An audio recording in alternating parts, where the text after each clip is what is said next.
Hi this is Ishu and I welcome you to this platform जहां हम discuss कर रहे हैं अपनी सीटेट की सीरीज फॉर साइंस पेपर 2 और आज है हमारा टॉपिक एटम्स। आज हमारा डे 38। आई होप जितनी भी प्रीवियस वीडियोस हुई हैं वो वीडियोस आपने देखी होंगी। अगर अभी तक आपने वो वीडियोस नहीं देखी हैं तो वो वीडियोस आप जरूर कंसीडर करें, काफ़ी हेल्पफुल रहने वाली वो वीडियोस आपके लिए। और हमारा जो पैटर्न रहता है डिस्कशन का वो इस तरह से रहता है कि पहले हम थ्योरी करते हैं, ठीक है, किसी भी पर्टिकुलर टॉपिक की थ्योरी करेंगे, उसके बाद उसके पीवाईक्यूज करते हैं। तो इसी तरह से हमारा पैटर्न चलता आ रहा है। तो आज जो हमारा टॉपिक है ना that is based on atoms.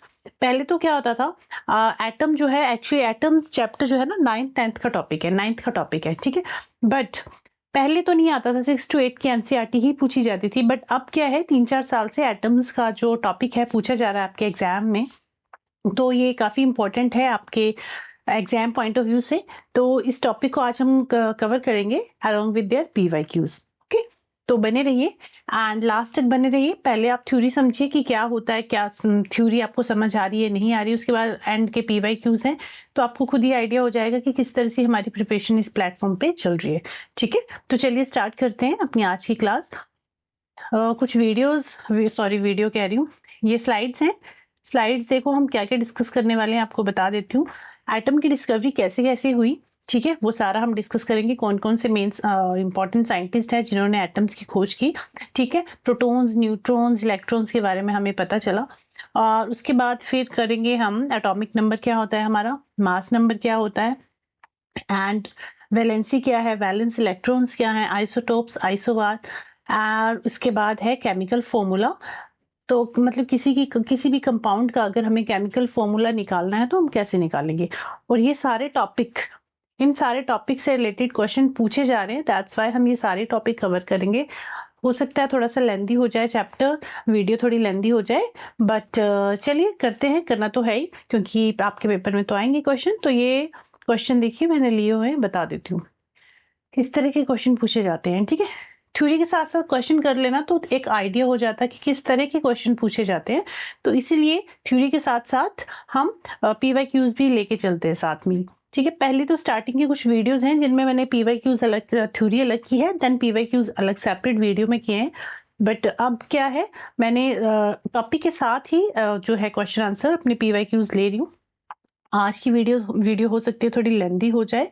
तो चलिए स्टार्ट करते हैं अपनी आज की class without wasting time. And अगर आप इस चैनल पे नए हैं, फर्स्ट टाइम जुड़े हैं, तो चैनल को सब्सक्राइब जरूर करें ताकि अपकमिंग वीडियो की नोटिफिकेशन आपको मिलती रहे। और वीडियो अच्छी लगे तो लाइक शेयर जरूर करना।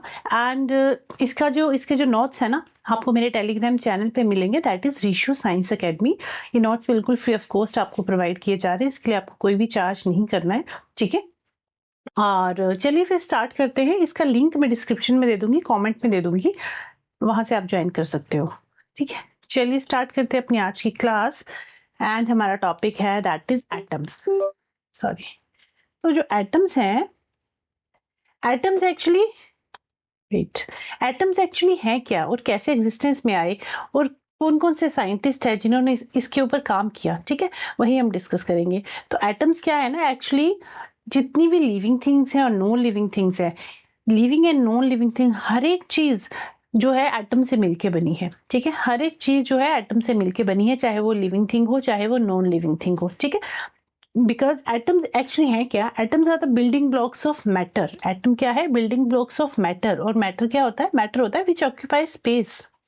मैटर होता है विच ऑक्यूपाई स्पेस, वो कोई भी चीज हो सकती है विच occupy space, space and has volume, ठीक है। तो उन सारी चीजों को हम कहते हैं मैटर।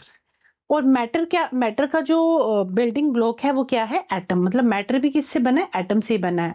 तो एटम एक्चुअली क्या है, स्मॉलेस्ट यूनिट ऑफ मैटर है, that is composed of different particles. Atom भी अगेन जो एक एटम है, इस तरह से एटम होता है। एटम भी 3 पार्ट से मिलके बना है। वो 3 पार्ट्स क्या क्या है, वो है सेंटर में प्रेजेंट होता है आपका न्यूक्लियस, जहाँ पे प्रोटॉन्स प्लस न्यूट्रॉन्स प्रेजेंट होते हैं, और साइड में इसके साइड ऑर्बिट में इलेक्ट्रॉन रिवॉल्व करते रहते हैं, ठीक है। इलेक्ट्रॉन्स इसके साइड रिवॉल्व करते रहते हैं। तो ये तीनों चीजें प्रेजेंट होती हैं एक एटम में, प्रोटॉन प्लस न्यूट्रॉन इसके सेंटर में प्रेजेंट होते हैं, इलेक्ट्रॉन इसके साइड साइड में रिवॉल्व करते रहते हैं, और जितने नंबर ऑफ प्रोटॉन्स होंगे किसी भी एलिमेंट में उतना ही उसका एटॉमिक नंबर होता है। वो आगे हम एटॉमिक नंबर में डिस्कस करेंगे, ठीक है। जितने नंबर ऑफ प्रोटॉन है वही उसका एटॉमिक नंबर है। फॉर एग्जाम्पल अगर कार्बन एटम की बात करें तो कार्बन का एटॉमिक नंबर है 6, ठीक है। तो इसके देखिए प्रोटॉन्स भी इसमें जो प्रेजेंट है दैट इज 6 प्रोटॉन है, 6 ही न्यूट्रॉन है। अगर प्रोटॉन और न्यूट्रॉन इक्वल अमाउंट में प्रेजेंट है तो हम कहेंगे atom is neutral, okay. Atom क्या है, न्यूट्रल है। और ये जो इलेक्ट्रॉन है, जो नेगेटिव चार्ज, नेगेटिव साइन आपको दिख रहा है, इलेक्ट्रॉन का नेगेटिव साइन होता है दैट इज इलेक्ट्रॉन, और जो पॉजिटिव साइन है ये प्रोटॉन का होता है। प्रोटॉन का साइन होता है पॉजिटिव, इलेक्ट्रॉन का साइन होता है नेगेटिव, ठीक है। ये तो होगी बेसिक सी चीज। अब प्रोटॉन का हमें कैसे पता चला, न्यूट्रॉन का कैसे पता चला, कौन कौन से साइंटिस्ट हैं जिन्होंने प्रोटॉन की डिस्कवरी की, न्यूट्रॉन की डिस्कवरी की, इलेक्ट्रॉन की डिस्कवरी की, वही हम आज इस चैप्टर में डिस्कस करेंगे, ठीक है। तो एटम क्या है, atom are the building blocks of matter, it is the smallest unit of matter that is composed of 3 sub atomic particles which is proton, electrons and neutrons, ठीक है। चलिए अब कौन कौन से साइंटिस्ट हैं जिन्होंने एटम पे काम किया वो देख लेते हैं। तो एटम पे सबसे पहले एक साइंटिस्ट आए डाल्टन, ठीक है। डाल्टन जी ने एटम पे काम किया, उन्होंने अपनी एक थ्योरी दी, इसका नाम दिया डाल्टन एटॉमिक थ्योरी। उन्होंने कहा, उन्होंने ये जो थ्योरी थी ना ये कब प्रपोज की, ये आई 1808 में। उन्होंने ये कहा कि ऑल मैटर, जितने भी मैटर है ना, it is composed of indivisible particles. उन्होंने कहा कि जो एटम है ना, एटम इनडिविजिबल है, उसको ब्रेक नहीं कर सकते। उन्होंने कहा कि एटम क्या है, इनडिविजिबल है, उसको डिवाइड नहीं कर सकते, ब्रेक नहीं कर सकते, ठीक है। दूसरी बात उन्होंने क्या कही, दूसरी बात उन्होंने कही कि कोई भी एलिमेंट है, से अगर 2 एलिमेंट हैं, दोनों सेम एलिमेंट है, उन दोनों के जो एटम्स होंगे, उन दोनों के जो एटम्स होंगे वो भी सेम होंगे, ठीक है। फॉर एग्जाम्पल ये कार्बन एटम है और ये कार्बन एलिमेंट है, ये भी कार्बन का एलिमेंट है, तो इन दोनों के जो एटम्स होंगे ना वो सेम होंगे, ठीक है।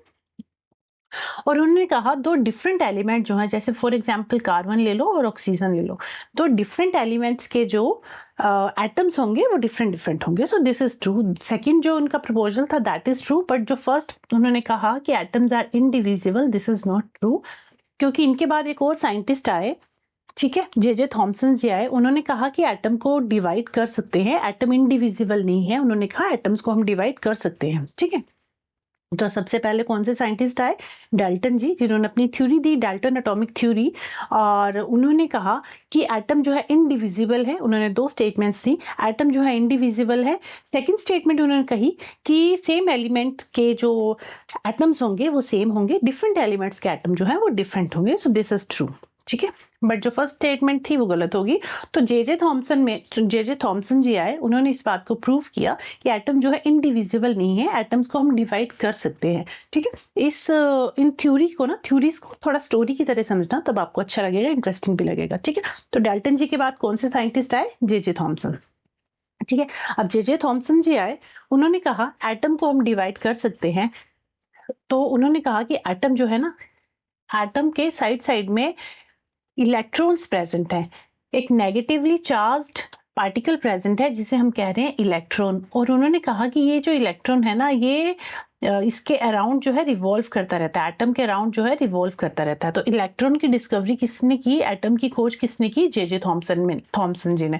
अगर पेपर में आता है तो आपको पता होना चाहिए, इलेक्ट्रॉन की खोज किसने की, जे थॉमसन ने, ठीक है। उन्होंने 2 पोस्टुलेट दिए, पोस्टुलेट का मतलब है स्टेटमेंट्स, ठीक है। तो उन्होंने फर्स्ट स्टेटमेंट में कहा कि an atom consist of positively charged sphere with electrons embedded in it.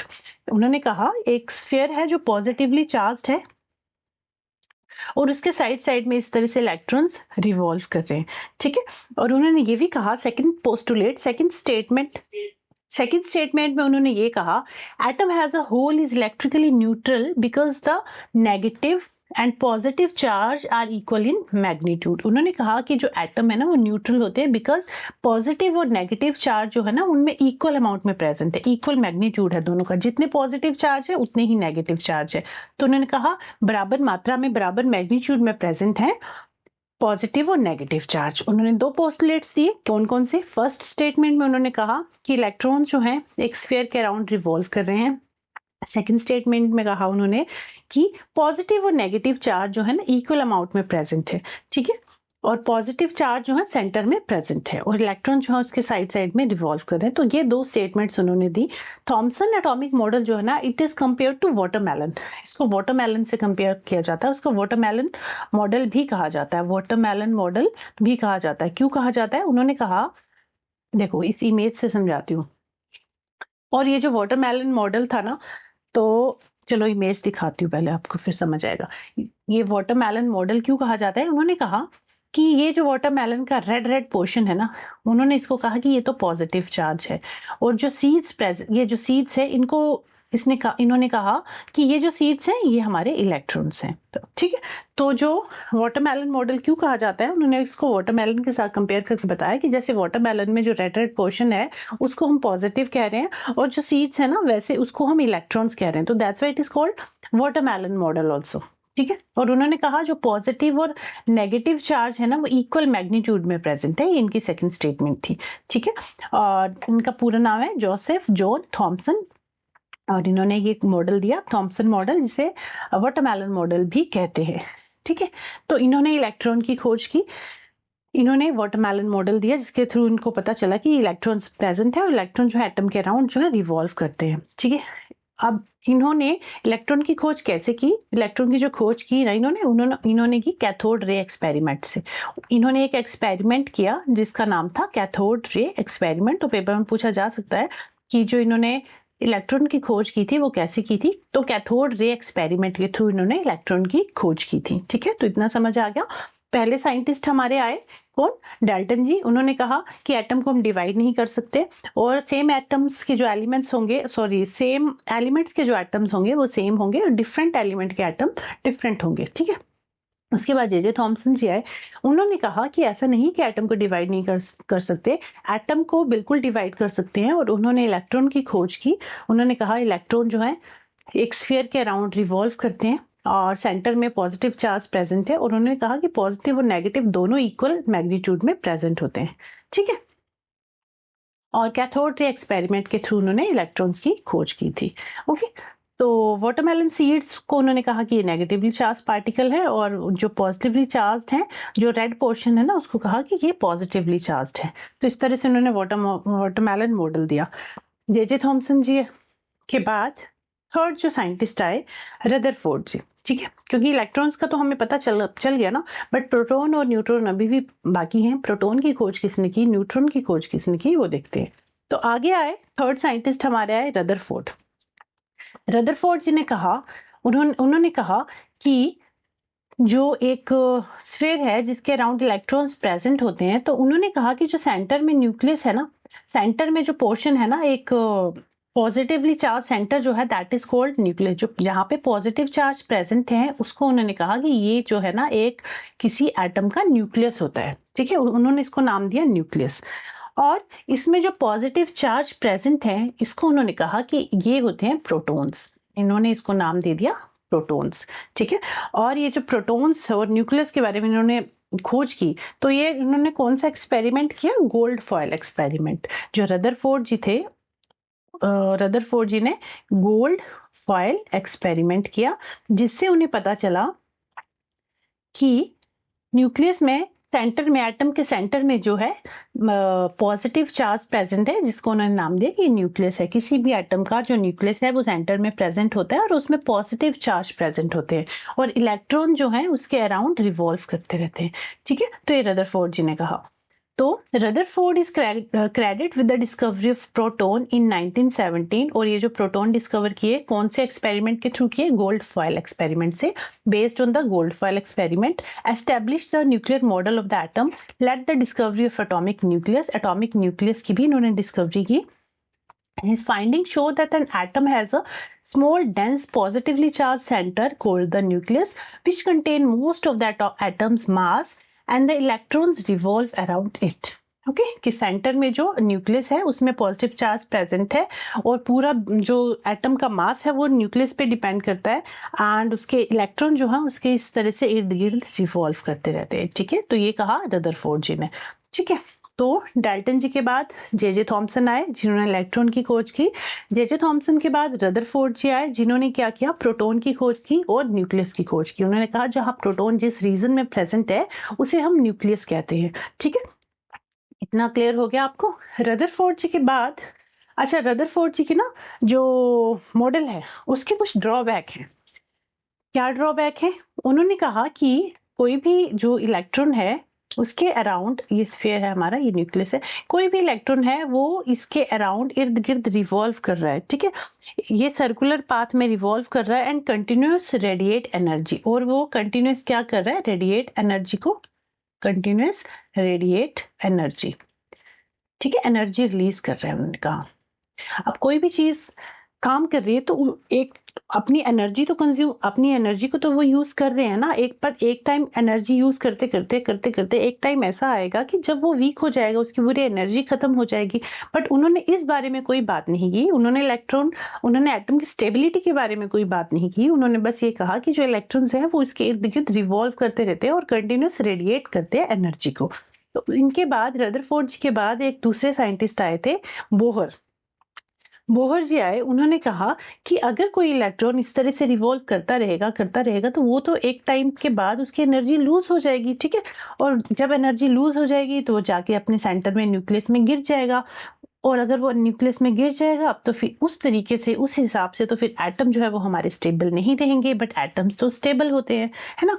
तो उन्होंने इस थ्योरी को, उन्होंने उनकी इस बात को गलत साबित किया कि ऐसा नहीं होता, इलेक्ट्रॉन जो है रेडिएट नहीं करते एनर्जी। उन्होंने फिर अपनी एक अलग मॉडल दिया। उन्होंने क्या कहा इसके बारे में वो हम आगे डिस्कस करेंगे। ठीक है, तो ड्रॉबैक क्या है रदरफोर्ड मॉडल का? As Rutherford model electron revolve around the nucleus in the circular path. उन्होंने कहा कि इलेक्ट्रॉन जो है सर्कुलर पाथ में रिवॉल्व करते रहते हैं, but particles that are in motion on a circular path would undergo acceleration, मतलब वो अपनी एनर्जी भी यूज करेंगे। जब एनर्जी यूज करेंगे, रेडिएशन ऑफ एनर्जी होगी, चार्ज पार्टिकल्स की मतलब एनर्जी को यूज करेंगे तो एनर्जी उसकी लूज होगी ना। तो जब एनर्जी लूज हो जाएगी तो ये न्यूक्लियस में गिर जाएगा and this point two the instability of the atom. उस हिसाब से तो एटम हमारे स्टेबल नहीं होने चाहिए, but this is not possible because atoms क्या होते हैं, atoms are stable. Hence Rutherford failed to give an explanation account of this। तो इस पर्टिकुलर चीज पे उन्होंने जो रदरफोर्ड जी थे वो एक्सप्लेन नहीं कर पाए, और उनके बाद फिर नेक्स्ट साइंटिस्ट आए बोहर जी। उन्होंने इस थ्योरी को समझाया कि जो इलेक्ट्रॉन्स हैं वो रिवॉल्व तो करते हैं, बट वो एक कंटिन्यूस पाथ में रिवॉल्व करें, बट वो अलग अलग शेल्स में रिवॉल्व करते हैं। ठीक है, कैसे करते हैं वो भी आगे देखते हैं। ठीक है, चलिए ये हो गए जे थॉमसन जी हो गए एंड रदरफोर्ड हो गए हमारे। अच्छा, नील बोहर्स मॉडल। तो हमने डाल्टन जी के बारे में पढ़ा। ठीक है, डाल्टन जी आए, उसके बाद जे थॉमसन आए, जे थॉमसन के बाद रदरफोर्ड। फिर रदरफोर्ड के कुछ ड्रॉबैक थे जिस पे बोहर जी ने काम किया। कि अब इन्होंने क्या कहा, इन एन एटम इलेक्ट्रॉन्स जो नेगेटिवली चार्ज हैं revolve around the positively charge nucleus in a definite circular path called orbit और शेल्स। कि जो इलेक्ट्रॉन्स होते हैं वो रिवॉल्व तो करते हैं बट एक पर्टिकुलर ऑर्बिट में करते हैं, जिसको हम शेल भी कह सकते हैं। उन्होंने कहा कि इलेक्ट्रॉन जो है पर्टिकुलर ऑर्बिट में रिवॉल्व करते हैं। एक ब्लैंक स्लाइड ले लेती हूँ, उसमें समझाती हूँ, उसमें अच्छे से समझ आएगा आपको। ठीक है, इस तरह से बोहर जी आए। इन्होंने कहा कि जो इलेक्ट्रॉन्स हैं वो रिवॉल्व तो करते हैं बट वो एक पर्टिकुलर शेल में रिवॉल्व कर रहे हैं। ठीक है, इस तरह से न्यूक्लियस प्रेजेंट है किसी एटम का। ठीक है, और जो शेल्स, उन्होंने शेल्स को नाम दिया, ऑर्बिट्स को नाम दिया अलग अलग। उन्होंने कहा के, इसको के शेल, ये L shell, this is M and this one is N. कि जो इलेक्ट्रॉन्स रिवॉल्व कर रहे हैं ना वो अपने ही शेल्स में करते हैं। जैसे फर्स्ट शेल का नाम दिया उन्होंने K shell, L shell, M shell, N shell, sorry. ठीक है, तो उन्होंने कहा जो इलेक्ट्रॉन्स रिवॉल्व कर रहे हैं ना वो अपने अपने शेल्स में ही रिवॉल्व करते हैं, और जब वो अपने शेल्स में रिवॉल्व कर रहे हैं तो ना वो एनर्जी लूज करते हैं ना ही एनर्जी गेन करते हैं। वो एनर्जी लूज और गेन कब करेंगे, जब वो अपने शेल से दूसरे शेल में जाएंगे, तब वो एनर्जी लूज या गेन करेंगे। ठीक है, जब तक वो अपने शेल में रिवॉल्व कर रहे हैं तब तक वो एनर्जी लूज या गेन नहीं करते, ये बोहर जी ने कहा। ठीक है, तो उन्होंने मॉडल दिया, बोहर्स मॉडल, जिन्होंने उनमें कहा कि जो इलेक्ट्रॉन्स हैं वो अपने ऑर्बिट में, ये जो इलेक्ट्रॉन्स रिवॉल्व कर रहे हैं ना इर्द गिर्द, ठीक है, एक स्फेरिकल शेप में जहां ये रिवॉल्व कर रहे हैं, इन्होंने कहा कि ये क्या है, ऑर्बिट। उन्होंने कहा कि इसको नाम दिया कि जो इलेक्ट्रॉन्स हैं अपने ऑर्बिट में ही रिवॉल्व करते हैं, और यू कैन से शेल, अपने ऑर्बिट में, अपने शेल में ही रिवॉल्व करते हैं। जैसे हमारी जो प्लैनेट है, प्लैनेट जो है सन के इर्द गिर्द रिवॉल्व करती है ना, वैसे ही इलेक्ट्रॉन जो है न्यूक्लियस के इर्द गिर्द रिवॉल्व करते हैं। ठीक है, ये कहा बोहर जी ने। ईच ऑर्बिट और shell has a fixed energy and these circular orbit are known as orbital shells. हर ऑर्बिट के पास अपनी एक फिक्स्ड एनर्जी है जिसे हम ऑर्बिटल शेल्स भी कहते हैं। और ये जो के शेल है, इसको नंबर नाम दिया गया 1, 2, 3 एंड 4। ये first shell, second shell, third shell and fourth shell. और जो फर्स्ट शेल है इसको ग्राउंड स्टेट भी कहते हैं। जहां पे के शेल है, फर्स्ट शेल प्रेजेंट है, इसको ग्राउंड स्टेट भी कहते हैं। ठीक है, so the energy levels are represented by an integer 1, 2, 3, और इन 1, 2, 3 को ही हम कहते हैं quantum number. This range of quantum numbers start from a nucleus side with n is equal to 1 having the lowest energy level। जो k है उसके पास सबसे कम energy level होता है, जैसे जैसे ऊपर बढ़ता जाएगा उसका एनर्जी लेवल बढ़ता जाता है। Orbits are 1, 2, 3, 4 and assigned as k element shells. When electrons attain the lowest energy level, it is said to be in ground state। जब इलेक्ट्रॉन लोएस्ट एनर्जी शेल पे होगा, फर्स्ट नंबर पे होगा, तो उसे हम ग्राउंड स्टेट भी कहते हैं। Electrons in an atom move from lower energy level to higher energy level by gaining the required energy, and electron move from a higher level to lower level by losing energy। उन्होंने कहा जब lower level से higher level पे electron अगर जाते हैं तो वो क्या करेंगे, एनर्जी गेन करेंगे। ठीक है, जब वो, एक मिनट इसमें समझाती हूँ। जब वो यहाँ पे लोअर लेवल है ना, लोअर लेवल से हाई लेवल की तरफ जाएंगे तो ये क्या करेंगे, एनर्जी गेन करेंगे। ठीक है, एनर्जी गेन करेंगे, उनको ज्यादा एनर्जी चाहिए होगी।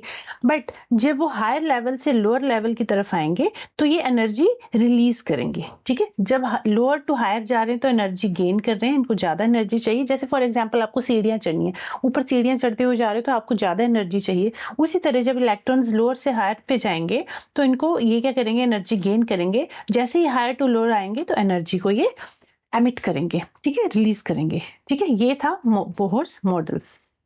ठीक है, ये बोहर जी थे, इन्होंने एटॉमिक जो मॉडल दिया, बोहर्स का मॉडल दिया, दैट इज कि जो इलेक्ट्रॉन्स हैं वो अपने अपनी शेल में रिवॉल्व करते हैं। KLMN ये नाम दिया गया, और फर्स्ट शेल को 1, 2, 3, 4 इस तरह से नंबरिंग दी गई।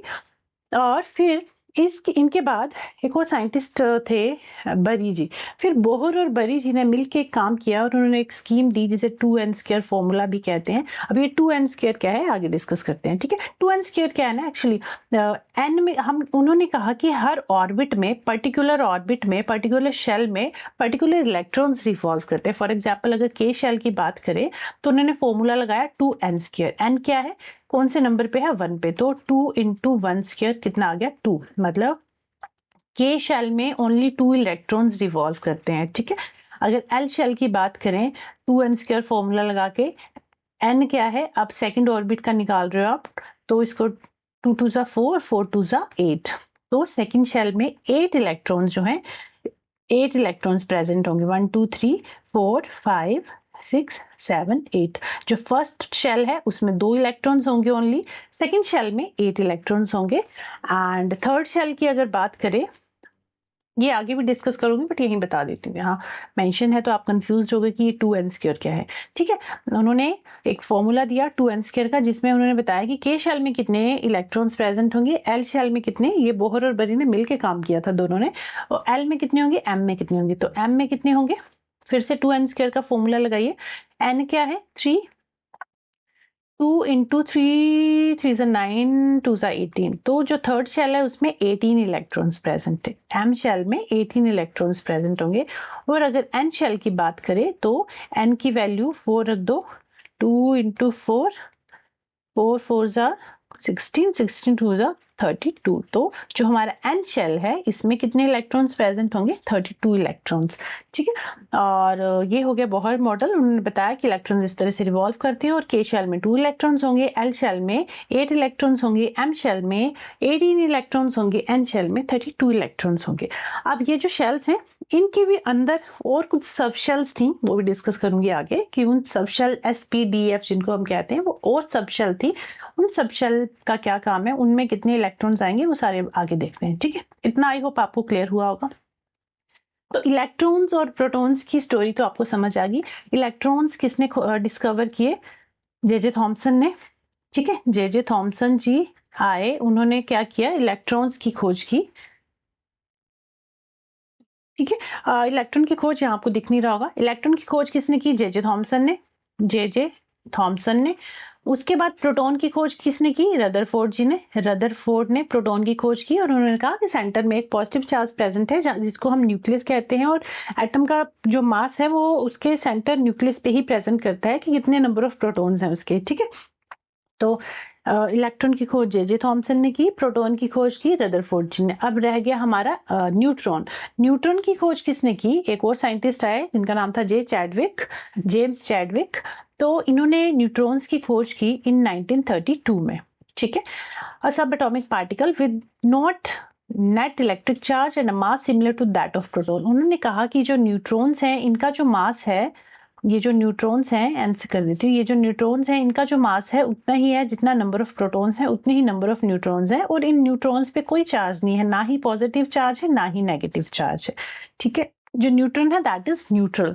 This ground breaking discovery for nuclear physics on Chadwick 1935 Nobel prize. इस काम के लिए उनको 1935 में नोबेल प्राइज भी मिला था। ठीक है, उन्होंने कहा कि जहाँ पे न्यूक्लियस में पॉजिटिव चार्ज प्रेजेंट है, किसी एटम के न्यूक्लियस में जहाँ पे पॉजिटिव चार्ज प्रेजेंट है वहां पे न्यूट्रॉन भी प्रेजेंट है, और न्यूट्रॉन पे कोई चार्ज नहीं है, ना ही पॉजिटिव ना ही नेगेटिव, ये न्यूट्रल है, और ये कितने प्रेजेंट है? जितने नंबर ऑफ प्रोटॉन्स है उतने ही नंबर ऑफ न्यूट्रॉन्स है। तो ये खोज किसने की? जे चैडविक ने। ठीक है, अब थोड़ा और आगे चलिए। ये सारे साइंटिस्ट हैं जिनके बारे में अभी हमने बात की। सबसे पहले जॉन डाल्टन जी आए जिन्होंने कहा कि एटम जो है इंडिविजिबल है, जिसको हम डिवाइड नहीं कर सकते। तो जे थॉमसन ने इनकी इस थ्योरी को गलत साबित किया था कि ऐसा नहीं है। जे थॉमसन जी ने कहा कि हम एटम को डिवाइड कर सकते हैं, और इसमें इलेक्ट्रॉन्स प्रेजेंट है जो इसके इर्द गिर्द, किसी स्फीयर के इर्द गिर्द रिवॉल्व करते हैं। उसके बाद रदरफोर्ड जी आए। रदरफोर्ड जी ने कहा कि जो सेंटर पार्ट है न्यूक्लियस, वहां पे पॉजिटिव चार्ज प्रेजेंट है, पॉजिटिवली चार्ज प्रेजेंट है, जिसके साइड साइड में जो इलेक्ट्रॉन जो है रिवॉल्व कर रहे हैं। ठीक है, तो उन्होंने प्रोटॉन्स की खोज की। एंड उसके बाद फिर बोहर जी आए। उन्होंने कहा कि जो इलेक्ट्रॉन्स हैं वो किसी स्फीयर के, किसी एटम के, मतलब किसी स्फीयर के अराउंड जो जहां ये रिवॉल्व कर रहे हैं, तो ऐसा नहीं है कि वो एनर्जी लूज नहीं करेंगे। एनर्जी तो अगर वो रिवॉल्व करते रहेंगे और एनर्जी रेडिएट कर रहे हैं, इन्होंने कहा अगर वो एनर्जी रेडिएट करें तो एक टाइम पे तो वो गिर के न्यूक्लियस में चले जाएंगे, तो हमारा एटम तो स्टेबल नहीं रह जाएगा। तो इन्होंने कहा कि जो इलेक्ट्रॉन रिवॉल्व करते हैं ना, वो पर्टिकुलर शेल्स में रिवॉल्व करते हैं। उन्होंने KLMN इन शेल्स के बारे में बताया कि जो इलेक्ट्रॉन्स है पर्टिकुलर इन शेल्स में रिवॉल्व करते हैं, और इनको ऑर्बिट भी कहते हैं। ठीक है, उसके बाद जेम्स चैडविक आए जिन्होंने क्या किया? न्यूट्रॉन की खोज की। उन्होंने कहा न्यूट्रॉन जो है न्यूट्रल है, ना पॉजिटिव चार्ज इस पे ना ही नेगेटिव चार्ज है। ठीक है, तो आई होप ये सभी साइंटिस्ट का आपको समझ आया होगा। 1 2 3 4 ये 5 साइंटिस्ट हैं जिन्होंने इंपॉर्टेंट रोल प्ले किया था किसमें? एटम्स को फाइंड करने में। इसके बाद एक और है, बहुत बड़ी मॉडल है वो, जिसमें हमें पता चलेगा कि जो हमारे एटम है, किसी एटम को स्टेबल रहने के लिए उसके आउटर शेल में 8 इलेक्ट्रॉन्स का होना जरूरी है। वो वहां आगे डिस्कस करेंगे। ठीक है, चलिए, इतना हो गया क्लियर। अब इलेक्ट्रॉन्स, प्रोटॉन्स और न्यूट्रॉन्स की अगर बात करें तो इनके देख लेते हैं एक यूनिट की वैल्यू कितनी होती है। अगर इलेक्ट्रॉन्स के 1 यूनिट की बात करें तो इसकी जो वैल्यू है कितनी होती है? That is 1.6 into 10⁻⁻19 coulomb. ठीक है, कितना चार्ज होता है एक इलेक्ट्रॉन पे? कितना चार्ज होता है? 1.602 इंटू 10⁻⁻19 कूलम। इस पे माइनस साइन है क्योंकि इलेक्ट्रॉन नेगेटिव चार्ज होते हैं। ठीक है, प्रोटॉन्स की बात करें, प्रोटॉन पॉजिटिवली चार्ज है, इसलिए यहाँ पॉजिटिवली चार्ज है। एक यूनिट की जो वैल्यू है दैट इज 1.6 इंटू 10⁻⁻19 कूलम। दोनों की वैल्यू सेम है, बस यहाँ नेगेटिव चार्ज है, यहाँ पे पॉजिटिव चार्ज है। और न्यूट्रॉन पे कोई चार्ज नहीं होता, ना पॉजिटिव ना ही नेगेटिव। अगर मास की बात करें, इलेक्ट्रॉन का मास है 9.11 इंटू 10⁻31 kg, जो कि ना के बराबर है। ठीक है, इसलिए जब हम मास नंबर निकालते हैं ना, तो हम प्रोटॉन और न्यूट्रॉन का ही मास ऐड करते हैं, इलेक्ट्रॉन का नहीं करते क्योंकि ये निग्लिजिबल है। ओके, और प्रोटॉन का जो मास है दैट इज 1.673 इंटू 10⁻⁻27, और न्यूट्रॉन का मास भी इतना ही है क्योंकि प्रोटॉन और न्यूट्रॉन जो है, जितने प्रोटॉन होते हैं उतने ही न्यूट्रॉन होते हैं, दोनों का मास भी सेम होता है। ठीक है, तो नेगेटिवली चार्ज है इलेक्ट्रॉन का सिंबल इस तरह से, प्रोटॉन पॉजिटिव और न्यूट्रॉन इस तरह N से डिनोट कर सकते हो आप। ठीक है, अब ये कहाँ प्रेजेंट होते हैं? इलेक्ट्रॉन जो है आउटसाइड द न्यूक्लियस प्रेजेंट होते हैं, एंड प्रोटॉन्स और न्यूट्रॉन कहाँ प्रेजेंट होते हैं? इन द न्यूक्लियस, न्यूक्लियस के अंदर प्रेजेंट होते हैं। जितने प्रोटॉन्स होंगे उतने ही न्यूट्रॉन्स होंगे। ठीक है, इतना समझ आ गया आपको। अब नेक्स्ट पारी है बोहरबरी स्कीम की। बोहरबरी स्कीम में इन्होंने बताया कि कौन से शेल में कितने इलेक्ट्रॉन्स फिल कर सकते हैं और कोई भी एटम कब स्टेबल होगा, जब उसके जो आउटर मोस्ट शेल है उसमें 8 इलेक्ट्रॉन्स होंगे, तभी हम कहेंगे कि दैट एटम इज स्टेबल। ठीक है, और इसमें हम देखेंगे कि इलेक्ट्रॉनिक कॉन्फ़िगरेशन भी कैसे फाइंड आउट करते हैं। इलेक्ट्रॉनिक कॉन्फ़िगरेशन के ऊपर भी आपको क्वेश्चन आते हैं, तो इलेक्ट्रॉनिक कॉन्फ़िगरेशन अगर हमें निकालनी है तो आप कैसे निकालोगे। बट उससे पहले, ठीक है, बट उससे पहले आपको एटॉमिक नंबर, एक पीरियोडिक टेबल बता देती हूँ, आपको पता होना चाहिए। पीरियोडिक टेबल आप लर्न कर लेना, एटलीस्ट 20 या 30 तक तो आपको लर्न होनी चाहिए। ठीक है, तो ये एटॉमिक नंबर आपको पता होने चाहिए, पीरियोडिक टेबल आपको लर्न होना चाहिए। इस तरह से hydrogen, helium, lithium, beryllium, at least 20 तो आपको लर्न होने ही चाहिए एट एनी हाउ। ठीक है, पूरा करोगे तो वेल एंड गुड, बट कर लेना याद आप। ठीक है, hydrogen, helium, lithium, beryllium, boron. देखो हाइड्रोजन का एटॉमिक नंबर 1 है, हीलियम का 2 है, लिथियम का 3 है, बेरिलियम का 4 है। तो इस तरह से ये एटॉमिक नंबर आपको पता होने चाहिए। पीरियोडिक टेबल लिया हुआ है मैंने। अच्छा, वापिस चलते हैं कहाँ पे? बोहरबरी स्कीम में। बोहरबरी स्कीम कर रहे थे हम। बोहरबरी स्कीम में इन्होंने कहा वही जो मैं अभी पीछे बता के आई हूँ ना, 2n² वाला फॉर्मूला, वो इन दोनों ने मिलके बनाया था। इन दोनों ने मिलके एक स्कीम दी कि the Bohr Bury scheme describes the arrangement of electrons and the number of electrons that can accommodate in a shell और ऑर्बिटल। मतलब एक शेल में कितने इलेक्ट्रॉन्स आएंगे, ये बोहरबरी स्कीम ने एक फॉर्मूला दिया है 2n²। उसके थ्रू इन्होंने बताया कि एक शेल में कितने इलेक्ट्रॉन आएंगे। तो फर्स्ट शेल में 2 इलेक्ट्रॉन्स आएंगे, अभी करके आए हम। ए शेल में 2 इलेक्ट्रॉन्स आएंगे, एल शेल में 8 इलेक्ट्रॉन्स, एम शेल में 18 इलेक्ट्रॉन्स, एन शेल में 32 इलेक्ट्रॉन्स। ठीक है, it states that the maximum number of electrons that could be present in a shell is given by formula 2n²। ठीक है, where n is the orbit or shell number of that atom। तो इतना आपको समझ आ गया। उसके बाद इन्होंने कहा कि जो हम इलेक्ट्रॉन जब हम फिल करेंगे ना किसी भी शेल में, तो उन्होंने कहा कि ऐसा नहीं है कि, देखो इस तरह से उन्होंने कहा कि ऐसा नहीं कि जब हमारा मन करेगा कि हाँ पहले इस तरह से है ना KLMN, उन्होंने कहा तो हम पहले K शेल को फुलफिल करेंगे, फिर N को, फिर M को, फिर N को। ऐसा नहीं कि पहले हमने K कर लिया फिर L में हमने किया नहीं, L से सीधा हम M में चले गए, M के बाद फिर हमारा मन किया नहीं हम L में भी कर लेते हैं। तो ऐसा नहीं है, उन्होंने कहा सीरीज वाइज चलना होगा। जो इलेक्ट्रॉन्स हम फिल करेंगे वो सीरीज वाइज करेंगे, पहले K में करेंगे, फिर L में, फिर M में, फिर N में करेंगे। ठीक है, तो फॉर एग्जाम्पल मैं कार्बन की बात करूं, यहाँ लिख देती हूँ। कार्बन का एटॉमिक नंबर है 6, है ना। तो किस तरह से हम इलेक्ट्रॉन्स को फिल करेंगे इसमें? के शेल में कितने आते हैं? 2 आते हैं ना, तो यहाँ 2 कर देंगे। एल शेल में 8 आते हैं, बट 2 यहाँ फिल हो गए, अब 4 बचे, तो ये कितने हो गए? 4। तो इस तरह से इलेक्ट्रॉनिक कॉन्फ़िगरेशन आप बना सकते हो। तो कार्बन की इलेक्ट्रॉनिक कॉन्फ़िगरेशन होगी 2 and 4। ठीक है, अब कोई और एटम ले लो। मान लीजिए हमने एटम ले लिया क्लोरीन का, ले लो। ठीक है, क्लोरीन का एटॉमिक नंबर जो है, तो क्लोरीन का है 17। क्लोरीन का एटॉमिक नंबर कितना है? 17। अब इसका इलेक्ट्रॉनिक कॉन्फ़िगरेशन कैसे लिखोगे? फर्स्ट शेल में कितने आएंगे? के शेल में 2 हो गए। एल शेल में कितने आ सकते हैं? 8 और 2 कितने हो गए? 10। अब कितने बच गए? 7 और फिल करने। तो एम शेल में वैसे तो 18 आ सकते हैं, बट हमें करने हैं 7। ठीक है, तो 8 और 2 10, 10 + 7 17। तो इस तरह से इलेक्ट्रॉनिक कॉन्फ़िगरेशन हम लिखते हैं। सॉरी, अब इसमें एक और पॉइंट है। इन्होंने ये भी कहा कि किसी भी इलेक्ट्रॉन को स्टेबल होने के लिए, किसी भी एटम को स्टेबल होने के लिए, 1 मिनट, कहाँ गई मैं? बहुत बड़ी स्कीम ये और ये। हाँ, किसी भी एटम को स्टेबल होने के लिए उसके आउटर मोस्ट इलेक्ट्रॉन में, शेल में, आउटर मोस्ट शेल में 8 इलेक्ट्रॉन्स होने चाहिए। ठीक है, उन्होंने एक रूल रखा, किसी भी एटम को स्टेबल होने के लिए उसका जो आउटर मोस्ट शेल है ना उसमें 8 इलेक्ट्रॉन होने चाहिए। ठीक है, तो फॉर एग्जाम्पल ये है ना, तो यहाँ पे 7 है, तो इसको एक और इलेक्ट्रॉन चाहिए। ठीक है, स्टेबल होने के लिए इसको 8 पूरे करने हैं, तो यहाँ पे एक और इलेक्ट्रॉन क्या करेगा? ये ले लेगा किसी से। ठीक है, तो हम कहेंगे कि दिस इज स्टेबल। अब वो आगे अभी बताती हूँ कि वैलेंसी और वैलेंस इलेक्ट्रॉन क्या है, वो आगे चलते हैं। अब स्टेप बाय स्टेप डिस्कस कर रहे हैं, कंफ्यूज नहीं होना है। इतना समझ आ गया बोहर बड़ी स्कीम में क्या बात हुई। उन्होंने 2n² का फॉर्मूला दिया। उन्होंने कहा कि जो इलेक्ट्रॉन्स फिल होते हैं वो ग्राउंड लेवल से अपर लेवल की तरफ फिल करेंगे। पहले k में फिल करेंगे, फिर l में, फिर m में, फिर n में। ठीक है, इतना यहाँ तक की बात समझ आई। उन्होंने ये भी स्टेटमेंट दी, जो आउटर मोस्ट शेल है उसमें 8 इलेक्ट्रॉन होने चाहिए, तभी वो एटम जो है स्टेबल कहलाएगा। The Bohr-Waite scheme further elaborate as the electrons in an orbit must be filled in stepwise manner. That is, one cannot fill the electrons in higher shell if the lower shell is not fully filled.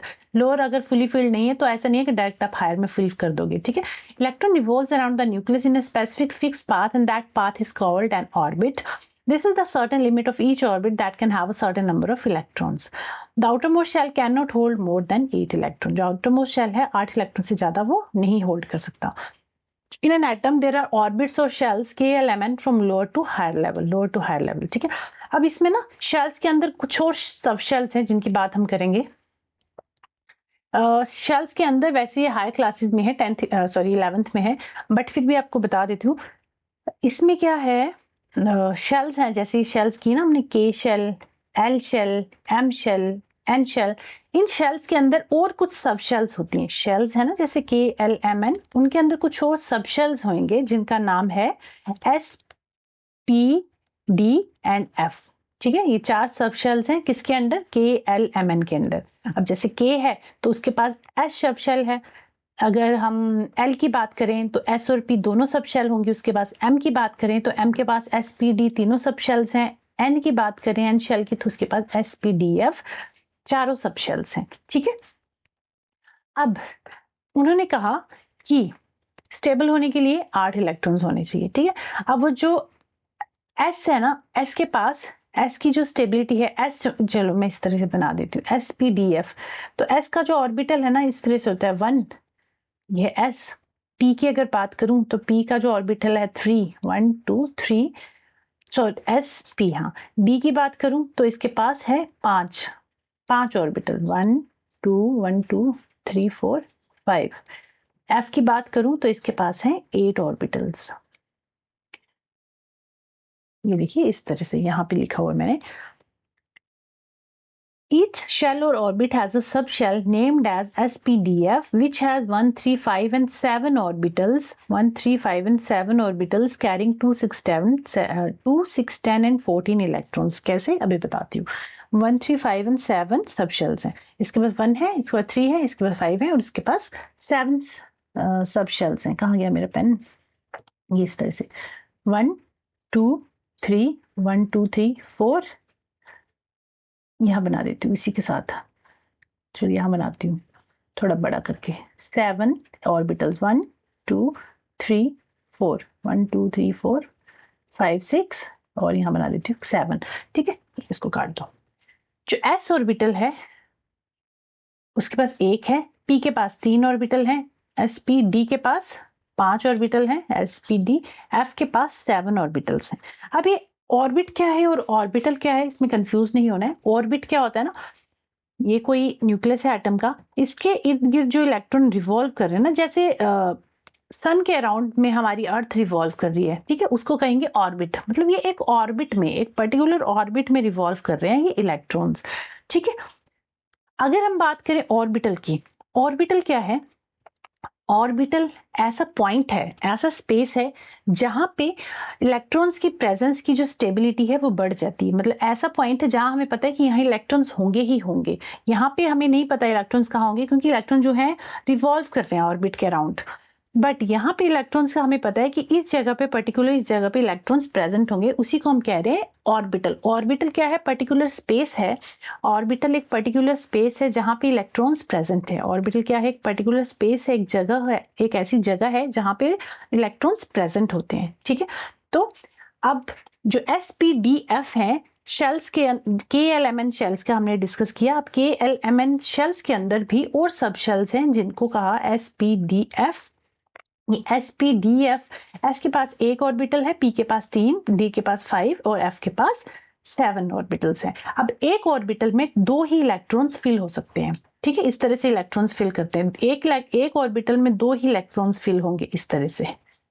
ठीक है, एक electrons में 2 ही fill करेंगे। और जब हम fill करते हैं ना, तो मान लीजिए हमारे पास है 6 ऑर्बिटल्स हैं, सॉरी 6 इलेक्ट्रॉन्स हैं, तो हम कैसे फिल करेंगे? पहले हम सिंगल सिंगल फिल करते हैं, 1 2 3 4 5 6, एक बच गया, फिर इसको यहाँ फिल कर देंगे। इस तरह, ऐसा नहीं कि पहले सारे, हमें खाली नहीं छोड़ना है कोई भी, अगर रह जाए वो अलग बात है, बट जितने हैं पहले सिंगल सिंगल सिंगल फिल करेंगे, उसके बाद फिर डबल डबल डबल फिल करेंगे। ठीक है, तो ये हो गया कि कैसे शेल्स में हम फिल करते हैं। शेल्स का तो आपको पता चल गया, फर्स्ट शेल में 2 इलेक्ट्रॉन होंगे, नेक्स्ट में 8 होंगे, उसके बाद 18 और एन में 32 इलेक्ट्रॉन्स फिल कर सकते हैं।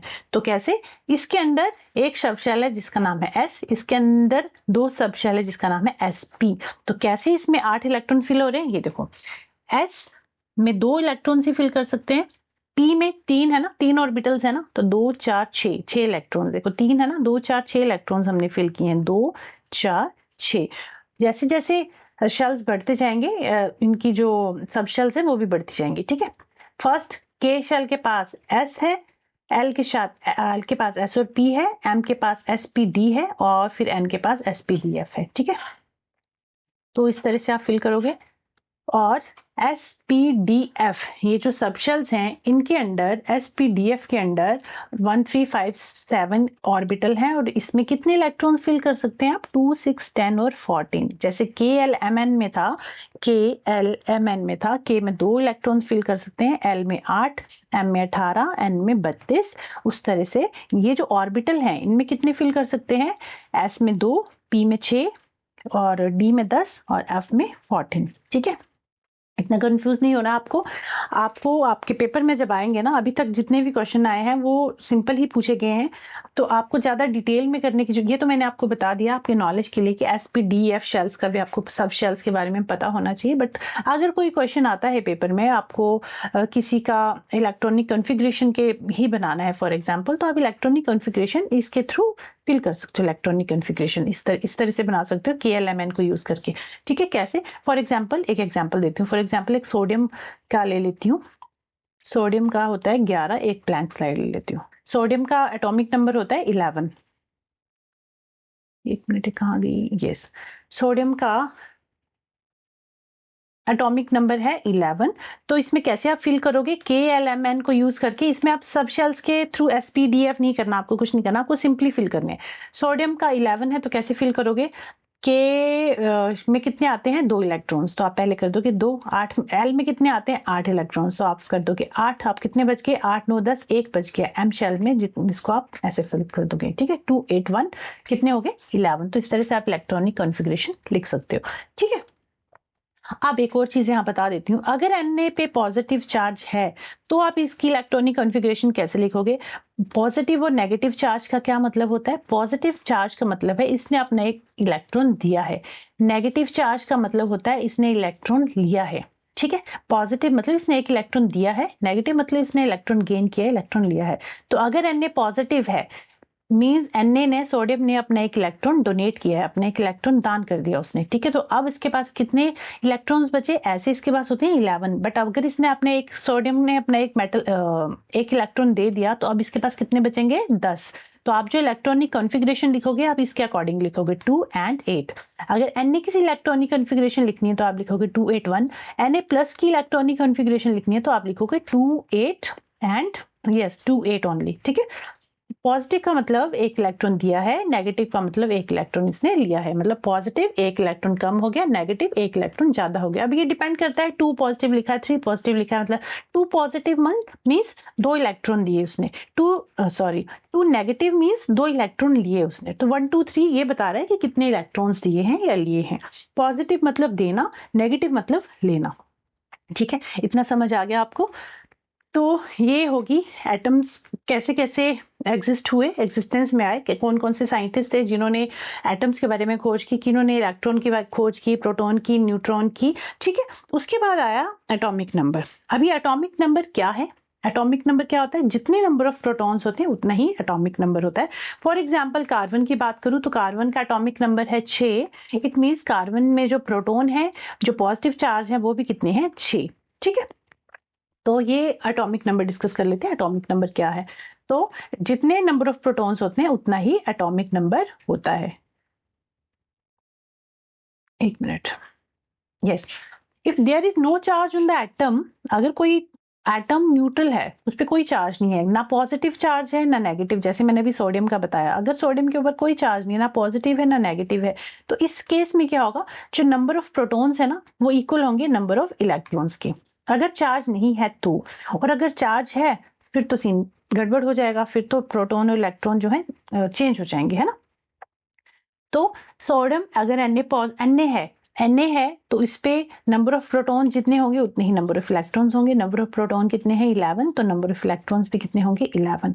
अगर Na पॉजिटिव साइन है इस पे, तो अब क्या होगा, नंबर ऑफ प्रोटॉन्स तो 11 ही रहेंगे बट इलेक्ट्रॉन्स 10 हो जाएंगे, ठीक है, क्योंकि एक इलेक्ट्रॉन उसने डोनेट कर दिया अपना, ठीक है। तो इस तरह से किसी भी एटम का आप एटॉमिक नंबर फाइंड आउट कर सकते हो, जितने नंबर ऑफ प्रोटॉन है उतना ही उसका एटॉमिक नंबर है। और अगर किसी एटम पे कोई चार्ज नहीं है तो number of proton is always equal to number of electron. For example, sodium has an atomic number of 11 because it has 11 protons in its nucleus। और अगर Na पॉजिटिव आ गया, Na पॉजिटिव है तो फिर एक इलेक्ट्रॉन उसका कम हो जाएगा, नंबर ऑफ प्रोटॉन तो उतने ही रहेंगे बट इलेक्ट्रॉन्स कम हो जाएंगे, ठीक है। तो ये हो गया। और कैसे लिखते हैं हम एटॉमिक नंबर, ये कोई एटम है हमारे पास, मान लीजिए X से, हम उसको सिंबल है एक एलिमेंट का, X से डोनेट कर रहे हैं, डिनोट कर रहे हैं, नॉट डोनेट, ठीक है, एक्स से डिनोट कर रहे हैं, तो एटॉमिक नंबर ऑलवेज हम नीचे लिखेंगे यहाँ पे, जिसको हम जेड से, एटॉमिक नंबर को जेड से डिफाइन करते हैं, ठीक है। और ए क्या है हमारा मास नंबर, जिसको हम ए से रिप्रेजेंट कर रहे हैं। एटॉमिक नंबर को जेड से रिप्रेजेंट कर रहे हैं और मास नंबर को ए से रिप्रेजेंट कर रहे हैं। तो किसी भी एटम का जो एटॉमिक नंबर है वो हम उसके नीचे लिखते हैं और मास नंबर जो है वो हम ऊपर लिखते हैं। एटॉमिक नंबर तो आपको समझ आ गया क्या है एटॉमिक नंबर, जितने नंबर ऑफ प्रोटॉन्स है उतना ही एटॉमिक नंबर होगा, ठीक है। तो ये क्या है, नंबर ऑफ प्रोटॉन्स, ठीक है। अब मास नंबर क्या है, मास नंबर को ए से डिनोट कर रहे हैं, ए से रिप्रेजेंट कर रहे हैं। मास नंबर क्या है, number of protons plus number of neutrons, उसी को हम कहते हैं मास नंबर, ठीक है। तो एटॉमिक नंबर क्या है, नंबर ऑफ प्रोटॉन्स, और मास नंबर क्या है, number of protons plus number of neutrons, वो है मास नंबर। तो अभी हम आगे मास नंबर भी डिस्कस करेंगे, ठीक है। तो एटॉमिक नंबर आई होप आपको समझ आया होगा। एक बार देख लूं रिकॉर्डिंग हो भी रही है नहीं, वेट, यस इट इज। चलिए, तो एटॉमिक नंबर आपको समझ आ गया। नेक्स्ट हम देखेंगे मास नंबर। वैसे मास नंबर आपको बता दिया मैंने क्या है। एटॉमिक नंबर कहाँ लिखा जाता है, किसी एलिमेंट के, रुको मैं एक ब्लैंक पेज लेती हूँ, कुछ और भी चीजें आपको समझानी है वो भी यही समझा दूंगी, अभी एक मिनट। यस,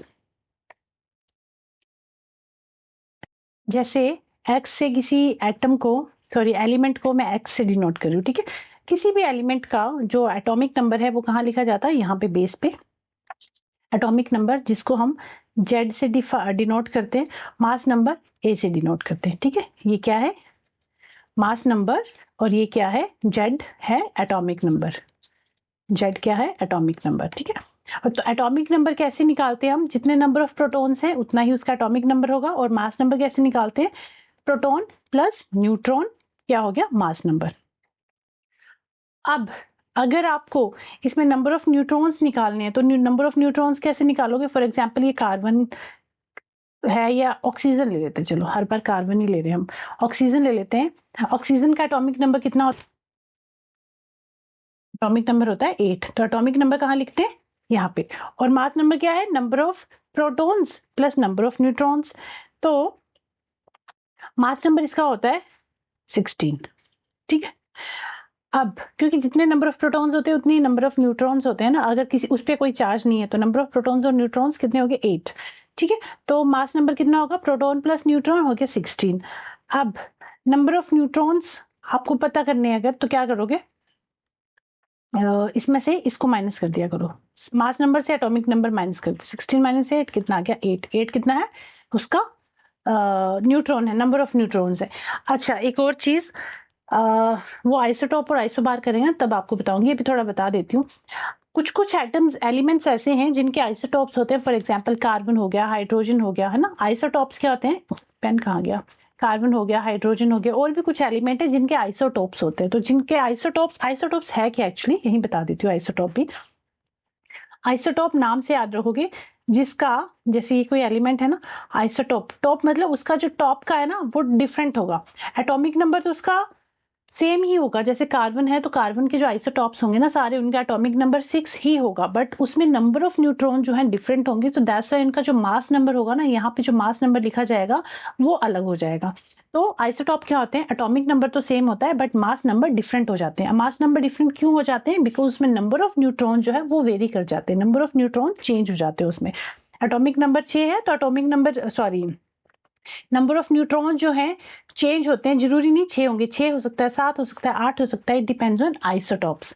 ठीक है, isotope of that particular atom, जैसे कार्बन का है तो कार्बन के डिफरेंट डिफरेंट आइसोटॉप्स हैं, हाइड्रोजन के डिफरेंट डिफरेंट आइसोटॉप है जिनके एटॉमिक नंबर सेम रहेंगे बट उनके नंबर ऑफ न्यूट्रॉन्स चेंज हो जाएंगे। ठीक है, नंबर ऑफ न्यूट्रॉन्स अलग होते हैं तो इसलिए उसका मास नंबर भी चेंज हो जाएगा, नंबर किसका, आइसोटॉप्स का। वो आगे आइसोटॉप डिस्कस करेंगे ना तब बताऊंगी, अभी कंफ्यूज नहीं होना, अभी आपको इतना समझ आ गया। नीचे जो है एलिमेंट के यहाँ पे एटॉमिक नंबर लिखा जाता है और यहाँ पे मास नंबर लिखा जाता है। एटॉमिक नंबर कैसे निकालते हैं, जितने नंबर ऑफ प्रोटॉन्स होते हैं उतना ही उसका एटॉमिक नंबर होता है। मास नंबर कैसे निकालते हैं, number of protons plus number of neutrons. ठीक है, अब आगे कहानी है वैलेंस और वैलेंसी। वैलेंस इलेक्ट्रॉन और वैलेंसी में क्या डिफरेंस है, एक मेरी वो बता देती हूँ आपको, पहले एक स्लाइड ले लेती हूँ। और अब आगे आप पढ़ोगे वैलेंसी प्लस वैलेंस इलेक्ट्रॉन, तो वैलेंसी जो है ना दैट इज डिफरेंट और वैलेंस इलेक्ट्रॉन जो है ये अलग है। वैलेंस इलेक्ट्रॉन अलग चीज है, वैलेंसी अलग चीज है। क्या डिफरेंस है दोनों में, ये देखिए इस तरह से मान लीजिए कार्बन का ही ले लेती हूँ एटम। ठीक है, कार्बन का एटम है। ओके, अब इसमें इसका एटॉमिक नंबर कितना है, 6। ठीक है, यहाँ लिख देती हूँ 6, और मान लीजिए इसका जो मास नंबर है वो है 12। अब इसकी जो इलेक्ट्रॉनिक कॉन्फ़िगरेशन आप भरोगे, कैसे भरोगे, 1s2 नहीं, K में 2, और ऐसे भरते हैं ना KLMN, K शेल में 2 आएंगे, L शेल में कितने बच गए, 4, तो वो 4 इसमें आ गए, 6। वैलेंसी होगी, इलेक्ट्रॉनिक कॉन्फ़िगरेशन हो गया, K में 2 इलेक्ट्रॉन आ गए, L में 4 इलेक्ट्रॉन्स आ गए। ठीक है, अब इसको स्टेबल होने के लिए हमने देखा था कि स्टेबल होने के लिए 8 इलेक्ट्रॉन होने चाहिए आउटर मोस्ट शेल में, यहाँ पे इसके 2 हैं और आउटर मोस्ट में इसके 4 हैं, 1 2 3 4, तो स्टेबल होने के लिए इसको 4 और चाहिए, है ना। तो 4 या तो ये किसी को डोनेट करेगा या किसी से लेगा, है ना। तो 4 इलेक्ट्रॉन्स ये किसी से लेता है अगर, तो इसका जो, तो पहले आप देखो ये 4 क्या है एक्चुअली, तो जो बैलेंस इलेक्ट्रॉन है ना, जितने इलेक्ट्रॉन्स प्रेजेंट होते हैं ना बैलेंस शेल में, वो हो जाता है उसका valence electron. For example carbon के केस में जो वैलेंस इलेक्ट्रॉन है दैट इज 4, और उसकी वैलेंसी कितनी है, कितने इलेक्ट्रॉन लेगा या देगा, 4 ही लेगा, 4 ही देगा, अगर लेगा तब भी 4, देगा तब भी 4, तो वो कितनी होगी, 4। मतलब वैलेंसी होती है कितने इलेक्ट्रॉन वो दे सकता है या ले सकता है, वो हो जाती है उसकी वैलेंसी। और वैलेंस इलेक्ट्रॉन होते हैं कितने इलेक्ट्रॉन्स प्रेजेंट है उसके आउटर मोस्ट शेल में, वो हो जाता है वैलेंस इलेक्ट्रॉन। एक और एग्जांपल लेती हूँ, सोडियम का लेती हूँ। ठीक है, सोडियम का एटॉमिक नंबर कितना होता है, बताइए जल्दी बताइए। सोडियम का होता है 11। तो K में 2 शेल, इलेक्ट्रॉनिक कॉन्फ़िगरेशन कीजिए सोडियम की 2, L में कितने, L में 8 आ सकते हैं, हो गए 8 9 10 और 1 11। ठीक है, ये होगी इसकी इलेक्ट्रॉनिक कॉन्फ़िगरेशन। अब बैलेंस इलेक्ट्रॉन कितने हैं और वैलेंसी कितनी है, तो वैलेंस इलेक्ट्रॉन कितने हैं, 1 है, जितने उसके आउटरमोस्ट शेल में इलेक्ट्रॉन्स होंगे वो उसकी होगी, वो होंगे वैलेंस इलेक्ट्रॉन। तो कितने हैं वैलेंस इलेक्ट्रॉन, 1। वैलेंसी होती है कितने इलेक्ट्रॉन वो दे सकता है या ले सकता है, तो ये क्या करेगा, 1 इलेक्ट्रॉन किसी को दे देगा, तो फिर ये क्या बन जाएगा, स्टेबल बन जाएगा। तो 1 इलेक्ट्रॉन ये दे रहा है, तो 1 इलेक्ट्रॉन जो दे रहा है ना यही इसकी वैलेंसी है। ठीक है, 1 इसकी वैलेंसी है, और कितने इलेक्ट्रॉन्स प्रेजेंट है, 1 ही प्रेजेंट है, तो ये इसका वैलेंस इलेक्ट्रॉन है। ठीक है, वैलेंसी और वैलेंस इलेक्ट्रॉन में कंफ्यूज नहीं होना है। वैलेंसी होती है कि तो उसको कितने इलेक्ट्रॉन्स चाहिए या वो कितने इलेक्ट्रॉन डोनेट कर रहा है, वो होगी उसकी वैलेंसी। कितने इलेक्ट्रॉन्स लेगा या देगा, वैलेंसी। कितने इलेक्ट्रॉन्स प्रेजेंट है, दैट इज वैलेंस इलेक्ट्रॉन्स। ठीक है, यहाँ ऑक्सीजन देखिए, ऑक्सीजन का एटम है, एलिमेंट है सॉरी।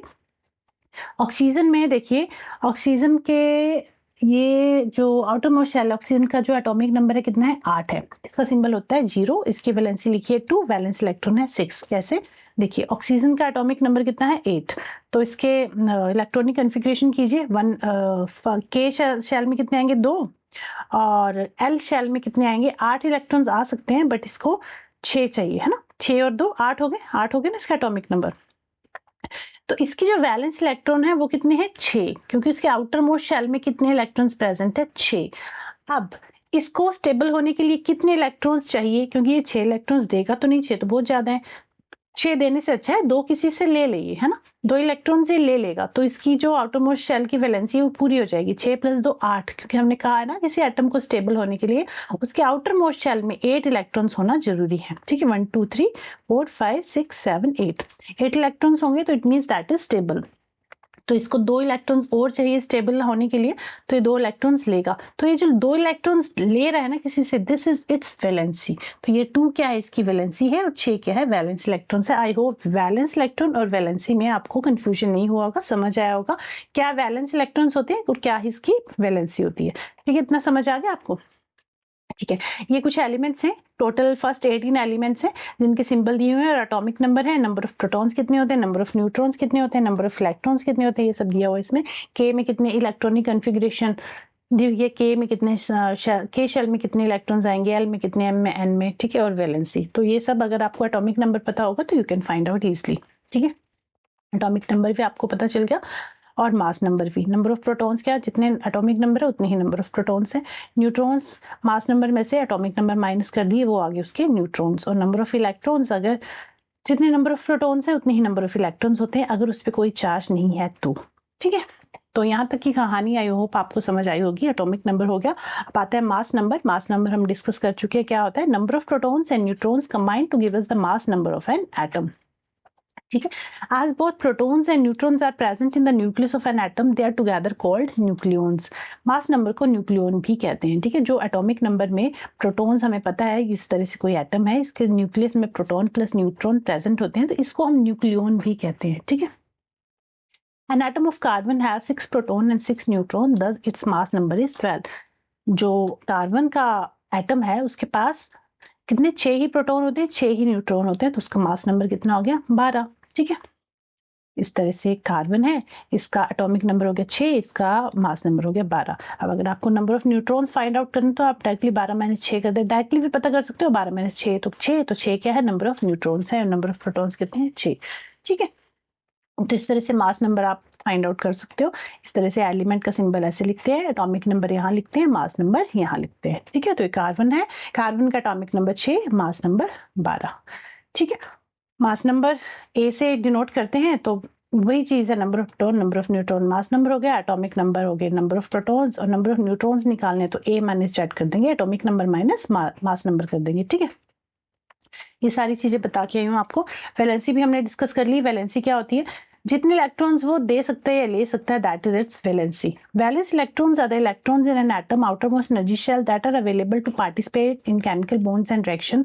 वैलेंस इलेक्ट्रॉन्स क्या होता है, जितने आउटरमोस्ट शेल में इलेक्ट्रॉन्स है, that is its valence electrons.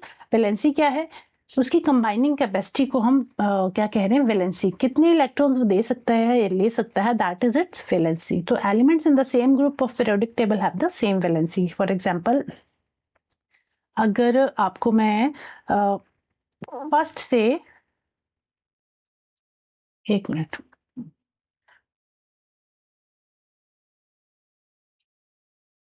एक मिनट, जैसे अगर ग्रुप 1 से ग्रुप 4 की बात करूँ ना, जैसे रुको एटॉमिक नंबर लेती हूँ फिर सबको, पीरियोडिक टेबल, सॉरी, ये पीरियोडिक टेबल है। ठीक है, इस तरह से इस साइड को देखोगे आप तो ये सारे ग्रुप्स हैं और नीचे की तरफ ये सारे पीरियड्स हैं। ठीक है, तो अगर हम 1 2 3 और 4 फर्स्ट 4 ग्रुप्स की बात करें कि तो इन सभी ग्रुप्स में जितने भी एटम हैं उन सबकी वैलेंसी, फर्स्ट वाले ग्रुप की सबकी वैलेंसी 1 होगी, सेकंड ग्रुप में सबकी वैलेंसी 2 होगी, थर्ड ग्रुप में सबकी वैलेंसी 3, फोर्थ ग्रुप में सबकी वैलेंसी 4 होगी। ठीक है, और अगर 5 6 7 8 इनकी बात करूं, उसके अलावा 13 to 18, 5 6 7 8 की बात करूं तो 5 6 7 8 में जो वैलेंसी होगी, यहाँ क्या करेंगे ना, हम 8 में से माइनस करेंगे। 8 - 5 कितने होते हैं, 8 - 5 3, तो इसकी जो वैलेंसी है वो होगी 3। इन सभी ग्रुप्स की, इस ग्रुप वाले सभी एलिमेंट्स की वैलेंसी होगी 3। 5 6 7 8 में सब में हमें 8 में से माइनस करना है। 6 में 8 - 6 कर दो, कितने आ गया 2, तो इस ग्रुप की वैलेंसी होगी 2। 7 8 - 7 कर दो, इसकी वैलेंसी आ गई 1। 8 - 8 इसकी वैलेंसी 0। ठीक है, मीन्स ये ऑलरेडी स्टेबल है, ना उसे लेने हैं ना उसे देने हैं, ठीक है। तो इस तरह से आप 1 2 3 4 फर्स्ट 4 ग्रुप्स वालों की जो वैलेंसी है वो इतनी ही होती है। फर्स्ट की फर्स्ट है, फर्स्ट की एक वैलेंसी है, 2 की 2, 3 की 3, 4 की 4, 5 6 7 8 ये वाले जो ग्रुप है इनको आप 8 से माइनस करोगे, जितना भी आएगा उतनी ही उसकी वैलेंसी होगी। और 13 to 18 जितने भी एलिमेंट्स हैं, 13 टू ग्रुप्स हैं, सॉरी 13 to 18, इनके जो लास्ट डिजिट है उतने ही इनके वैलेंसी होगी। 13 की वैलेंसी 3, 14 की 4, 15 की 5, 16 की 6, 17 की 7, 18 की वैलेंसी जो है 8, मतलब वो उसका जो ऑक्टेट है वो कंप्लीट है। ओके। और 9 10 11 12 इनकी बात करें तो इनका तो जो वैलेंसी इनका थोड़ा सा कॉम्प्लिकेटेड होता है, ये किसी और दिन डिटेल में डिस्कस करेंगे। बाकी इन सब इतना ये पूछे भी नहीं जाते, ठीक है। थोड़े से ये डिफिकल्ट तो नहीं कहेंगे, थोड़े से टिपिकल है ये। बाकी सारे ये सब पूछे जाएंगे, ये 9 10 11 12 किसी और दिन हम ये डिस्कस कर लेंगे, ठीक है। अभी के लिए आपको इतना पता होना चाहिए, फर्स्ट से फोर्थ ग्रुप वालों की वैलेंसी सेम इतनी ही होगी सबकी। 5 6 7 8 वाले जो है उनको 8 से माइनस करोगे, जितना आंसर आएगा उतनी उसकी वैलेंसी। 13 to 18 तक की वैलेंसी कितनी होगी? 13 की 3, 14 की 4, 15 की 5, बट उसके लिए आपको ये पेरियोडिक टेबल पता होना चाहिए, ठीक है। तो यही बता रही थी यहाँ पे मैं कि जितनी उसकी वैलेंसी है, जितना ग्रुप्स में किस ग्रुप वाले की कितनी वैलेंसी है वो आप ऐसे भी पता कर सकते हो। बट अगर पर्टिकुलर आपको याद नहीं है कि कौन सा एलिमेंट कौन से ग्रुप में है, तो इलेक्ट्रॉनिक कॉन्फ़िगरेशन के थ्रू तो आप कर ही सकते हो कि किस में कितने वैलेंस इलेक्ट्रॉन है और किसकी कितनी वैलेंसी है उसके लिए। बट आपको एटॉमिक नंबर का पता होना जरूरी है, ठीक है। अब आ गया आइसोटोप्स और आइसोबार। चलिए अब बात करते हैं आइसोटॉप्स की एंड आइसोबार की।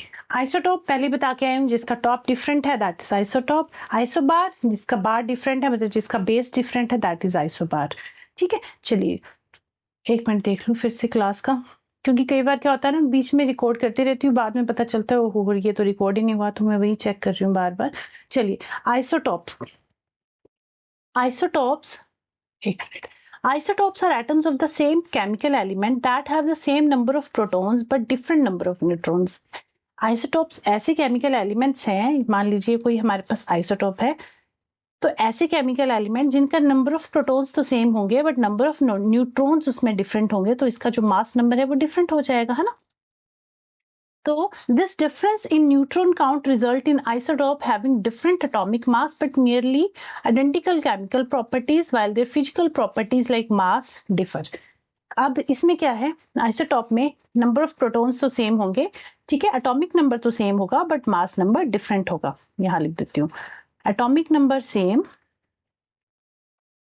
एटॉमिक नंबर तो सेम रहेगा बट जो मास नंबर है वो डिफरेंट हो जाएगा। क्यों डिफरेंट हो जाएगा मास नंबर डिफरेंट? बिकॉज जो न्यूट्रॉन है ना, न्यूट्रॉन जो है वो वेरी कर जाएंगे, नंबर ऑफ न्यूट्रॉन जो है चेंज हो जाएंगे, दैट्स वाई उनका जो मास नंबर है वो डिफरेंट हो जाएगा, ठीक है। तो यहाँ देखिए फॉर एग्जाम्पल कार्बन है, तो कार्बन के आइसोटॉप्स हैं कार्बन 12, कार्बन 13, कार्बन 14, ये कार्बन के आइसोटॉप्स हैं। इन सब में जो प्रोटोन है, नंबर ऑफ प्रोटोन तो सेम रहेंगे 6 6 6, बट जो नंबर ऑफ न्यूट्रॉन है वो चेंज हो जाएंगे। कार्बन 12 में नंबर ऑफ न्यूट्रॉन 6 है, कार्बन 13 में नंबर ऑफ न्यूट्रॉन 7 है, कार्बन 14 में नंबर ऑफ न्यूट्रॉन 8 है। तो नंबर ऑफ न्यूट्रॉन्स डिफरेंट हो जाएंगे, तो दैट्स वाई इनका जो मास नंबर है ना वो भी डिफरेंट हो जाएगा, वो वेरी कर जाएगा। इस केस में जो मास नंबर होगा, जो मास नंबर होगा वो कितना होगा? 6 प्रोटॉन है, 6 12 होगा। 13 के केस में कितना होगा? मास नंबर 13 हो जाएगा। 14 के केस में मास नंबर 14 हो जाएगा। तो मास नंबर चेंज हो जाएगा बिकॉज नंबर ऑफ न्यूट्रॉन्स जो है वो चेंज हो जाएंगे। तो इस तरह से जितने भी आइसोटॉप्स है ना, उन सब में जो केमिकल नंबर, सॉरी जो हमारा एटॉमिक नंबर है, जो नंबर ऑफ प्रोटॉन्स हैं वो तो सेम रहेंगे बट नंबर ऑफ न्यूट्रॉन जो है वेरी कर जाते हैं, चेंज कर जाते हैं। अब आइसोटॉप्स में इस तरह से आपको याद रखना है कि जो आइसोटॉप, टॉप मतलब टॉप डिफरेंट हो जाएगा, ठीक है। आइसोटॉप टॉप चेंज हो जाएगा बट जो नीचे का है वो सेम ही रहेगा। एटॉमिक नंबर तो सेम रहेगा बट मास नंबर डिफरेंट हो जाएगा। अब इसमें एक और प्रॉपर्टी आपको याद रखनी है कि इसमें जो केमिकल प्रॉपर्टी है वो तो सेम रहती है, केमिकल प्रॉपर्टी सेम रहेगी, बट जो इसकी फिजिकल, एक मिनट इसको इरेज कर लेती हूँ, इसको इरेज कर लो पहले, को सारे इरेज हो गए, कोई बात नहीं। देखो क्या याद रखना है आपको, आइसोटोप के केस में, ये हमारा कोई आइसोटोप है, मान लीजिए कार्बन का है, ठीक है। इसमें जो बेस है वो एटॉमिक नंबर सेम रहेगा, एटॉमिक नंबर सेम रहेगा। ऊपर हमें पता है मास नंबर लिखते हैं ना, मास नंबर डिफरेंट होगा। अब मास नंबर डिफरेंट क्यों होगा? बिकॉज नंबर ऑफ न्यूट्रॉन्स उसमें डिफरेंट होंगे, ठीक है। दूसरा आपको ये याद रखना है कि जो आइसोटॉप्स है ना, उसमें जो केमिकल प्रॉपर्टी है वो तो सेम रहेगी, केमिकल प्रॉपर्टी सेम रहेगी, बट जो फिजिकल प्रॉपर्टी है वो चेंज हो जाएगी, फिजिकल प्रॉपर्टी चेंज हो जाएगी, फिजिकल प्रॉपर्टी इसकी चेंज हो, मतलब शेप साइज अपीयरेंस उसका चेंज हो जाएगा, बट उसकी केमिकल प्रॉपर्टी सेम रहेगी बिकॉज नंबर ऑफ प्रोटॉन्स तो सेम है, ठीक है। इसमें ये याद रखना है आपको, दो चीजें याद रखनी है। आइसोटॉप, टॉप मतलब डॉप चेंज हो जाएगा, मतलब मास नंबर डिफर कर जाएगा because number of neutrons different हो जाएंगे, एटॉमिक नंबर सेम रहेगा, ठीक है। और दूसरी चीज आपको ये याद रखनी है कि इसमें जो केमिकल प्रॉपर्टीज होती हैं वो तो सेम रहेंगी बट फिजिकल प्रॉपर्टीज डिफरेंट होंगी। अब आइसोबार की बात करें ना, तो आइसोबार इसके बिल्कुल ऑपोजिट है, ठीक है। आइसोबार इससे बिल्कुल ऑपोजिट है। मान लीजिए कोई एलिमेंट है आइसोबार, आइसोबार का मतलब होता है कुछ चल पहले बता देती हूँ। आइसोबार का मतलब होता है बार चेंज हो जाएगा। अब बार चेंज हो जाएगा मतलब बार नीचे बेस में क्या लिखते थे हम, एटॉमिक नंबर ना, तो मतलब इसका एटॉमिक नंबर तो डिफरेंट है बट मास नंबर सेम है।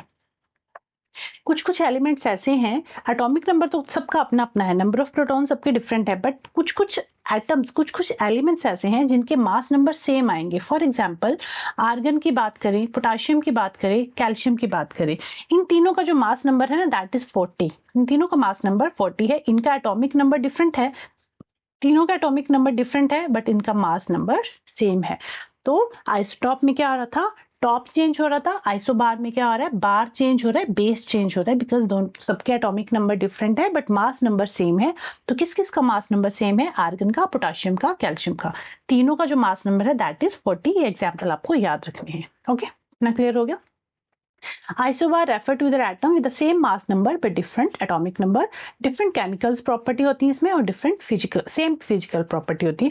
आइसोटॉप के बिल्कुल different, आइसोटॉप में क्या हो रहा था, chemical property same थी but इसमें क्या है, chemical properties different है because atomic number different है ना, तो इसकी chemical properties भी different है but physical property same है because इनका mass number same है, इनका mass same है, तो इनकी physical properties भी same है, ठीक है। तो आई होप आइसोटोप और आइसोबार आपको क्लियर हुआ होगा। ये लास्ट टॉपिक है chemical formula. I think class थोड़ी सी लेंदी होगी, हाँ 1 घंटा तो हो ही गया है ना, अभी हमें क्वेश्चन आंसर भी करने हैं इसके, चलिए कोई नहीं। केमिकल फॉर्मूला कैसे आप बनाओगे, किसी भी एलिमेंट का जो केमिकल फॉर्मूला होता है उसके कुछ कैरेक्टरिस्टिक्स हैं, पहले ये देख लेते हैं। Most of the compounds are binary compound, binary compound मतलब दो कंपाउंड मिलके बने होते हैं, जैसे सोडियम और क्लोरीन दो मिलके बने हैं ना, तो इसका नाम हो गया sodium chloride. They have 2 elements, compound with more than 2 elements, an atom with a positive charge, an atom with a positive charge is called cation, whereas atom with a negative charge is called anion। अगर कोई atom है, ठीक है, उसके ऊपर अगर positive charge है तो हम कहेंगे, पॉजिटिव चार्ज वाले को हम कहते हैं कैटाइन, पीसी से याद रख सकते हो आप, पीसी पॉजिटिव चार्ज वाले को कहते हैं कैटाइन और नेगेटिव चार्ज वाले को कहते हैं एनाइन, ठीक है। पॉजिटिव चार्ज वाले को कहते हैं कैटाइन, नेगेटिव चार्ज वाले को कहते हैं A9. For a compound containing a metal and non metal, the metal is named first. अब हमें हमारे पास एक कंपाउंड है जिसमें मेटल्स और नॉन मेटल्स हैं, तो मेटल्स हमेशा हम पहले लिखेंगे। For example sodium chloride which consist of sodium metal आइन एंड क्लोरीन नॉन मेटल आइन। सोडियम मेटल है इसलिए हमने इसको पहले लिखा है, क्लोरीन को हम बाद में लिखते हैं। कोई भी केमिकल फॉर्मूला बनाना है उसके कुछ फीचर्स हैं, कुछ कैरेक्टरिस्टिक्स हैं जो आपको पता होनी चाहिए। अब अगर एनाइंस की बात करें, ठीक है, anions having one negative charge usually have a suffix ide. अगर कोई एनाइन है जिसके ऊपर नेगेटिव चार्ज है तो उस पर सफिक्स लगेगा आइड। फॉर एग्जाम्पल एफ के ऊपर नेगेटिव चार्ज है तो हम लिखेंगे फ्लोराइड, ठीक है। Anions having oxy anions, anions के बाद ऑक्सीजन, ऑक्सीजन के साथ कोई अनदर एलिमेंट है ना अगर, तो उसका जो सफिक्स होगा that is 8। For example sulphate, oxygen के साथ कोई और एलिमेंट है तो उसको हम लिखेंगे, उसमें सफिक्स जुड़ेगा 8, तो इसका नाम हो गया सल्फेट, ठीक है। When a polyatomic ion has hydrogen, polyatomic मतलब बहुत सारे एटम मिले हुए हैं, ठीक है। polyatomic has H negative ion or ion by और hydrogen is used as a suffix। अगर किसी polyatomic ion में हाइड्रोजन ऐड है ना, हाइड्रोजन ऐड है, हाइड्रोजन आइन ऐड है तो उसको या तो बाई के नाम से आप लिखोगे, जैसे फॉर एग्जांपल बाई कार्बोनेट, या फिर उसका नाम हो जाएगा हाइड्रोजन कार्बोनेट। बाई से नाम रखोगे या फिर हाइड्रोजन से, तो या तो बाई कार्बोनेट या हाइड्रोजन कार्बोनेट। तो ये 3 फीचर्स हैं कि कब नेगेटिव साइन हो तब उसका नाम कैसे रखेंगे, अगर उसमें ऑक्सीजन ऐड है एज अनाइन तो उसका नाम कैसे रखेंगे, ठीक है। इतना डीप में इतना ये नहीं पूछा जाएगा, बट फिर भी आपकी जनरल नॉलेज के लिए मैंने लिखा हुआ है यहाँ पे। आपको जो चीज पूछी जाएगी वो भी आगे डिस्कस करूंगी। आपको क्या पूछा जाएगा, आपको पूछा जाएगा कि किसी भी चीज का केमिकल फॉर्मूला बनाना है हमें अगर, तो हम कैसे बनाएंगे, उसका नाम कैसे रखेंगे। तो फॉर एग्जाम्पल ये हमारे पास एलिमेंट है कार्बन और ये है हमारे पास एलिमेंट क्लोरीन, ठीक है। तो कार्बन की वैलेंसी कार्बन के नीचे लिखेंगे, क्लोरीन की वैलेंसी क्लोरीन के नीचे लिखेंगे, ठीक है। फर्स्ट चीज आप क्या करोगे, जिस भी एटम का आपको केमिकल फॉर्मूला बनाना है, फॉर एग्जाम्पल ये ए है ये बी है, तो इसकी वैलेंसी आप इसके नीचे लिखोगे, इसकी वैलेंसी आप इसके नीचे लिखोगे, ठीक है। मान लीजिए ए की वैलेंसी है 2, बी की वैलेंसी है 3। वैलेंसी आपको बताया था मैंने क्या था, जितने इलेक्ट्रॉन्स वो ले या दे सकता है, that is valency. Balance electrons क्या थे, जितने इलेक्ट्रॉन्स उसके आउटर मोस्ट शेल में प्रेजेंट थे, दैट वाज बैलेंस इलेक्ट्रॉन्स, ठीक है। तो केमिकल फॉर्मूला बनाने के लिए आपको वैलेंसी का पता होना जरूरी है। तो वैलेंसी आप लिख दोगे, आप इसको क्रॉस मल्टीप्लाई इस तरह से कर दोगे एंड ये बन गया इसका फॉर्मूला। आप लिखोगे A3B2, ठीक है, इस तरह से। तो इस तरह से क्वेश्चन पूछे जाते हैं। अब फॉर एग्जाम्पल यहाँ पे आइए, सी कार्बन की वैलेंसी है 4, क्लोरीन की वैलेंसी है 1, तो इस तरह से आप क्रॉस मल्टीप्लाई कर दोगे और आप लिख दोगे इस तरह से इसका formula CCl4 carbon tetra chloride. क्या बन गया ये, carbon tetra chloride, tetra chloride. तो केमिकल फॉर्मूला बनाने के लिए आपको वैलेंसी पता होनी जरूरी है। ये हाइड्रोजन की वैलेंसी है 1, ऑक्सीजन की वैलेंसी है 2, तो इस तरह वाटर का फॉर्मूला बन गया H2O। अब है HCl, हाइड्रोजन की वैलेंसी 1, क्लोरीन की भी 1, तो HCl क्रॉस मल्टीप्लाई करके बन गया HCl। तो इस तरह से केमिकल फॉर्मूला किसी भी कंपाउंड का बना सकते हो, ठीक है। अब हमारा चैप्टर हो गया यहाँ पे कंप्लीट। तो इस चैप्टर में हमने क्या क्या डिस्कस किया, एक बारी कहाँ गई, एक और स्लाइड ले लेती हूँ। क्या क्या डिस्कस किया, हमने डिस्कस किया कि एटम्स जो है, हमें एटम्स के बारे में कैसे पता चला कि एटम्स के अंदर प्रोटॉन है, न्यूट्रॉन है, इलेक्ट्रॉन्स है। अलग अलग साइंटिस्ट ने हमें अलग अलग थ्योरी दी और जिससे हमें पता चला कि एटम्स के अंदर क्या क्या चीजें प्रेजेंट होती है। तो सबसे पहले डाल्टन जी आए थे, जिन्होंने कहा था कि एटम इंडिविजिबल है, तो जिनको जे थॉमसन ने गलत साबित किया था। जे थॉमसन ने कहा कि ऐसा नहीं होता। जे थॉमसन ने कहा कि एटम्स में इलेक्ट्रॉन्स प्रेजेंट है। उन्होंने इलेक्ट्रॉन्स की खोज की और उन्होंने कहा कि इलेक्ट्रॉन जो है एक न्यूक्लियस है, सेंटर में एक न्यूक्लियस है जिसके इर्द गिर्द ये रिवॉल्व करते हैं। तो उन्होंने इलेक्ट्रॉन की खोज की थी जे थॉमसन ने। उसके बाद रदरफोर्ड आए, उसके बाद आए थे हमारे रदरफोर्ड जी ने कहा जो सेंटर में मास न्यूक्लियस प्रेजेंट है उसमें जो मैक्सिमम मास है वो प्रोटॉन्स का है, और ये जो पॉजिटिव चार्ज आयन है इन्हीं को उन्होंने कहा था कि ये क्या है, प्रोटॉन्स हैं, और इलेक्ट्रॉन जो है इसके इर्द गिर्द ऑर्बिट के अराउंड घूमते हैं, ठीक है। ये किसने कहा था, जे थॉमसन ने इलेक्ट्रॉन्स डिस्कवर किए थे। जे थॉमसन ने इलेक्ट्रॉन डिस्कवर किए थे कैसे, by cathode ray experiment. Rutherford ji ने प्रोटॉन्स की डिस्कवरी की थी एंड उन्होंने न्यूक्लियस की डिस्कवरी की थी। उन्होंने कहा था सेंटर में एक न्यूक्लियस प्रेजेंट है जहां पे प्रोटॉन्स प्रेजेंट होते हैं और इलेक्ट्रॉन्स इसके अराउंड में रिवॉल्व करते हैं। ये किसने कहा था, रदरफोर्ड ने। बट उनका एक ड्रॉबैक था, उन्होंने ये नहीं बताया, एक्चुअली उन्होंने एटम्स की स्टेबिलिटी के बारे में बात नहीं की थी, जो आगे चल के किसने बताया, फिर हमें बोहर जी ने बताया, ठीक है। बोहर ने KLMN शेल के बारे में बताया कि जो एटम है, सॉरी इलेक्ट्रॉन्स हैं, इन शेल्स में रिवॉल्व करते हैं। हर एक शेल में पर्टिकुलर इलेक्ट्रॉन्स ही रिवॉल्व कर सकते हैं, उनकी एक लिमिट है, उतने ही रिवॉल्व करेंगे, उतने ही प्रेजेंट होंगे उस शेल के अंदर, ठीक है।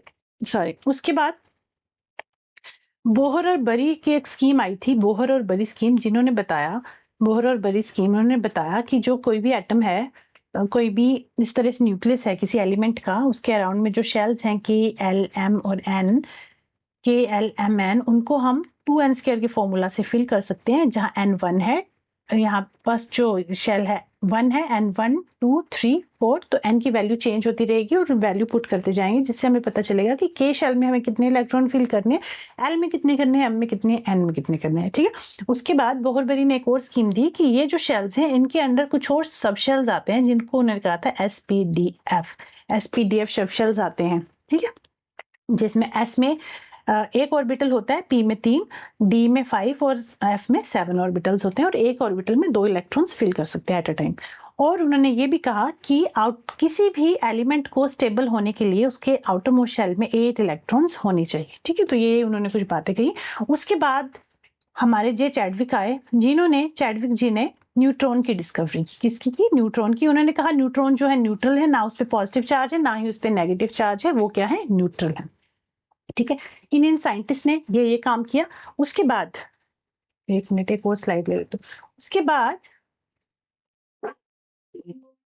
Wait wait wait wait wait ठीक है, ये सारे साइंटिस्ट हो गए। एटम का हमें पता चल गया कि एटम के अंदर प्रोटॉन है, न्यूट्रॉन है, इलेक्ट्रॉन है, हमें सारी चीजें पता चल गई। उसके बाद हमें पता चला कि कोई भी एलिमेंट है उसका जो एटॉमिक नंबर है, एटॉमिक नंबर जितने नंबर ऑफ प्रोटॉन्स होते हैं उतना ही उसका एटॉमिक नंबर होता है। और मास नंबर क्या होता है? इस तरह से किसी एलिमेंट के यहाँ बेस पे एटॉमिक नंबर लिखा जाता है, जिसे जेड से रिप्रेजेंट करते हैं, मास नंबर ए से रिप्रेजेंट करते हैं। मास नंबर में number of protons plus number of neutrons होते हैं और एटॉमिक नंबर में नंबर ऑफ प्रोटॉन्स होते हैं। ठीक है, उसके बाद मास नंबर, तो मास नंबर कैसे, मास नंबर जो है बता दिए कि नंबर ऑफ प्रोटॉन्स और नंबर ऑफ न्यूट्रॉन जो है मिलकर मास नंबर बना देते हैं किसी भी एटम का। उसके बाद हमने किया आइसोटॉप और आइसोबार। तो आइसोटॉप में हमने किया जिसमें टॉप डिफरेंट है, दैट इज आइसोटॉप, जिसमें बेस डिफरेंट है, दैट इज आइसोबार। ठीक है, तो एक एटम के, एक एलिमेंट के डिफरेंट डिफरेंट आइसोटॉप हो सकते हैं। फॉर एग्जांपल कार्बन के हैं, एल्यूमिनियम के हैं, हाइड्रोजन के हैं। ठीक है, तो उनमें क्या होगा, जो एटॉमिक नंबर होगा, एटॉमिक नंबर तो सेम रहेगा बट उनका जो मास नंबर होगा वो डिफरेंट हो जाएगा। मास नंबर डिफरेंट क्यों हो जाएगा? क्योंकि नंबर ऑफ न्यूट्रॉन्स इसमें चेंज हो जाएंगे। आइसोबार की बात करें तो एटॉमिक नंबर तो डिफरेंट होगा, डिफरेंट डिफरेंट एलिमेंट्स का एटॉमिक नंबर डिफरेंट होगा, बट उनका जो मास नंबर होगा वो सेम रहेगा, उनका मास नंबर सेम रहेगा। ठीक है, आइसोटॉप आइसोबार हो गए। फिर हमने बैलेंस इलेक्ट्रॉन और वैलेंसी की बात की। बैलेंस इलेक्ट्रॉन होते हैं जितने आउटर मोस्ट शेल में इलेक्ट्रॉन्स प्रेजेंट है, दैट इज बैलेंस इलेक्ट्रॉन। और वैलेंसी होती है कितने इलेक्ट्रॉन्स वो दे सकता है और ले सकता है अपने ऑक्टेट को कंप्लीट करने के लिए, that is its valency. Octet क्या होता है? 8 इलेक्ट्रॉन्स को हम कह रहे हैं ऑक्टेट। तो एटम, किसी एलिमेंट को स्टेबल होने के लिए उसका जो ऑक्टेट है वो कंप्लीट होना जरूरी है, मतलब उसके आउटर मोस्ट शेल में 8 इलेक्ट्रॉन्स होने जरूरी हैं, 1 2 3 4 5 6 7 8। ठीक है, ये कुछ कुछ बातें हमने डिस्कस की।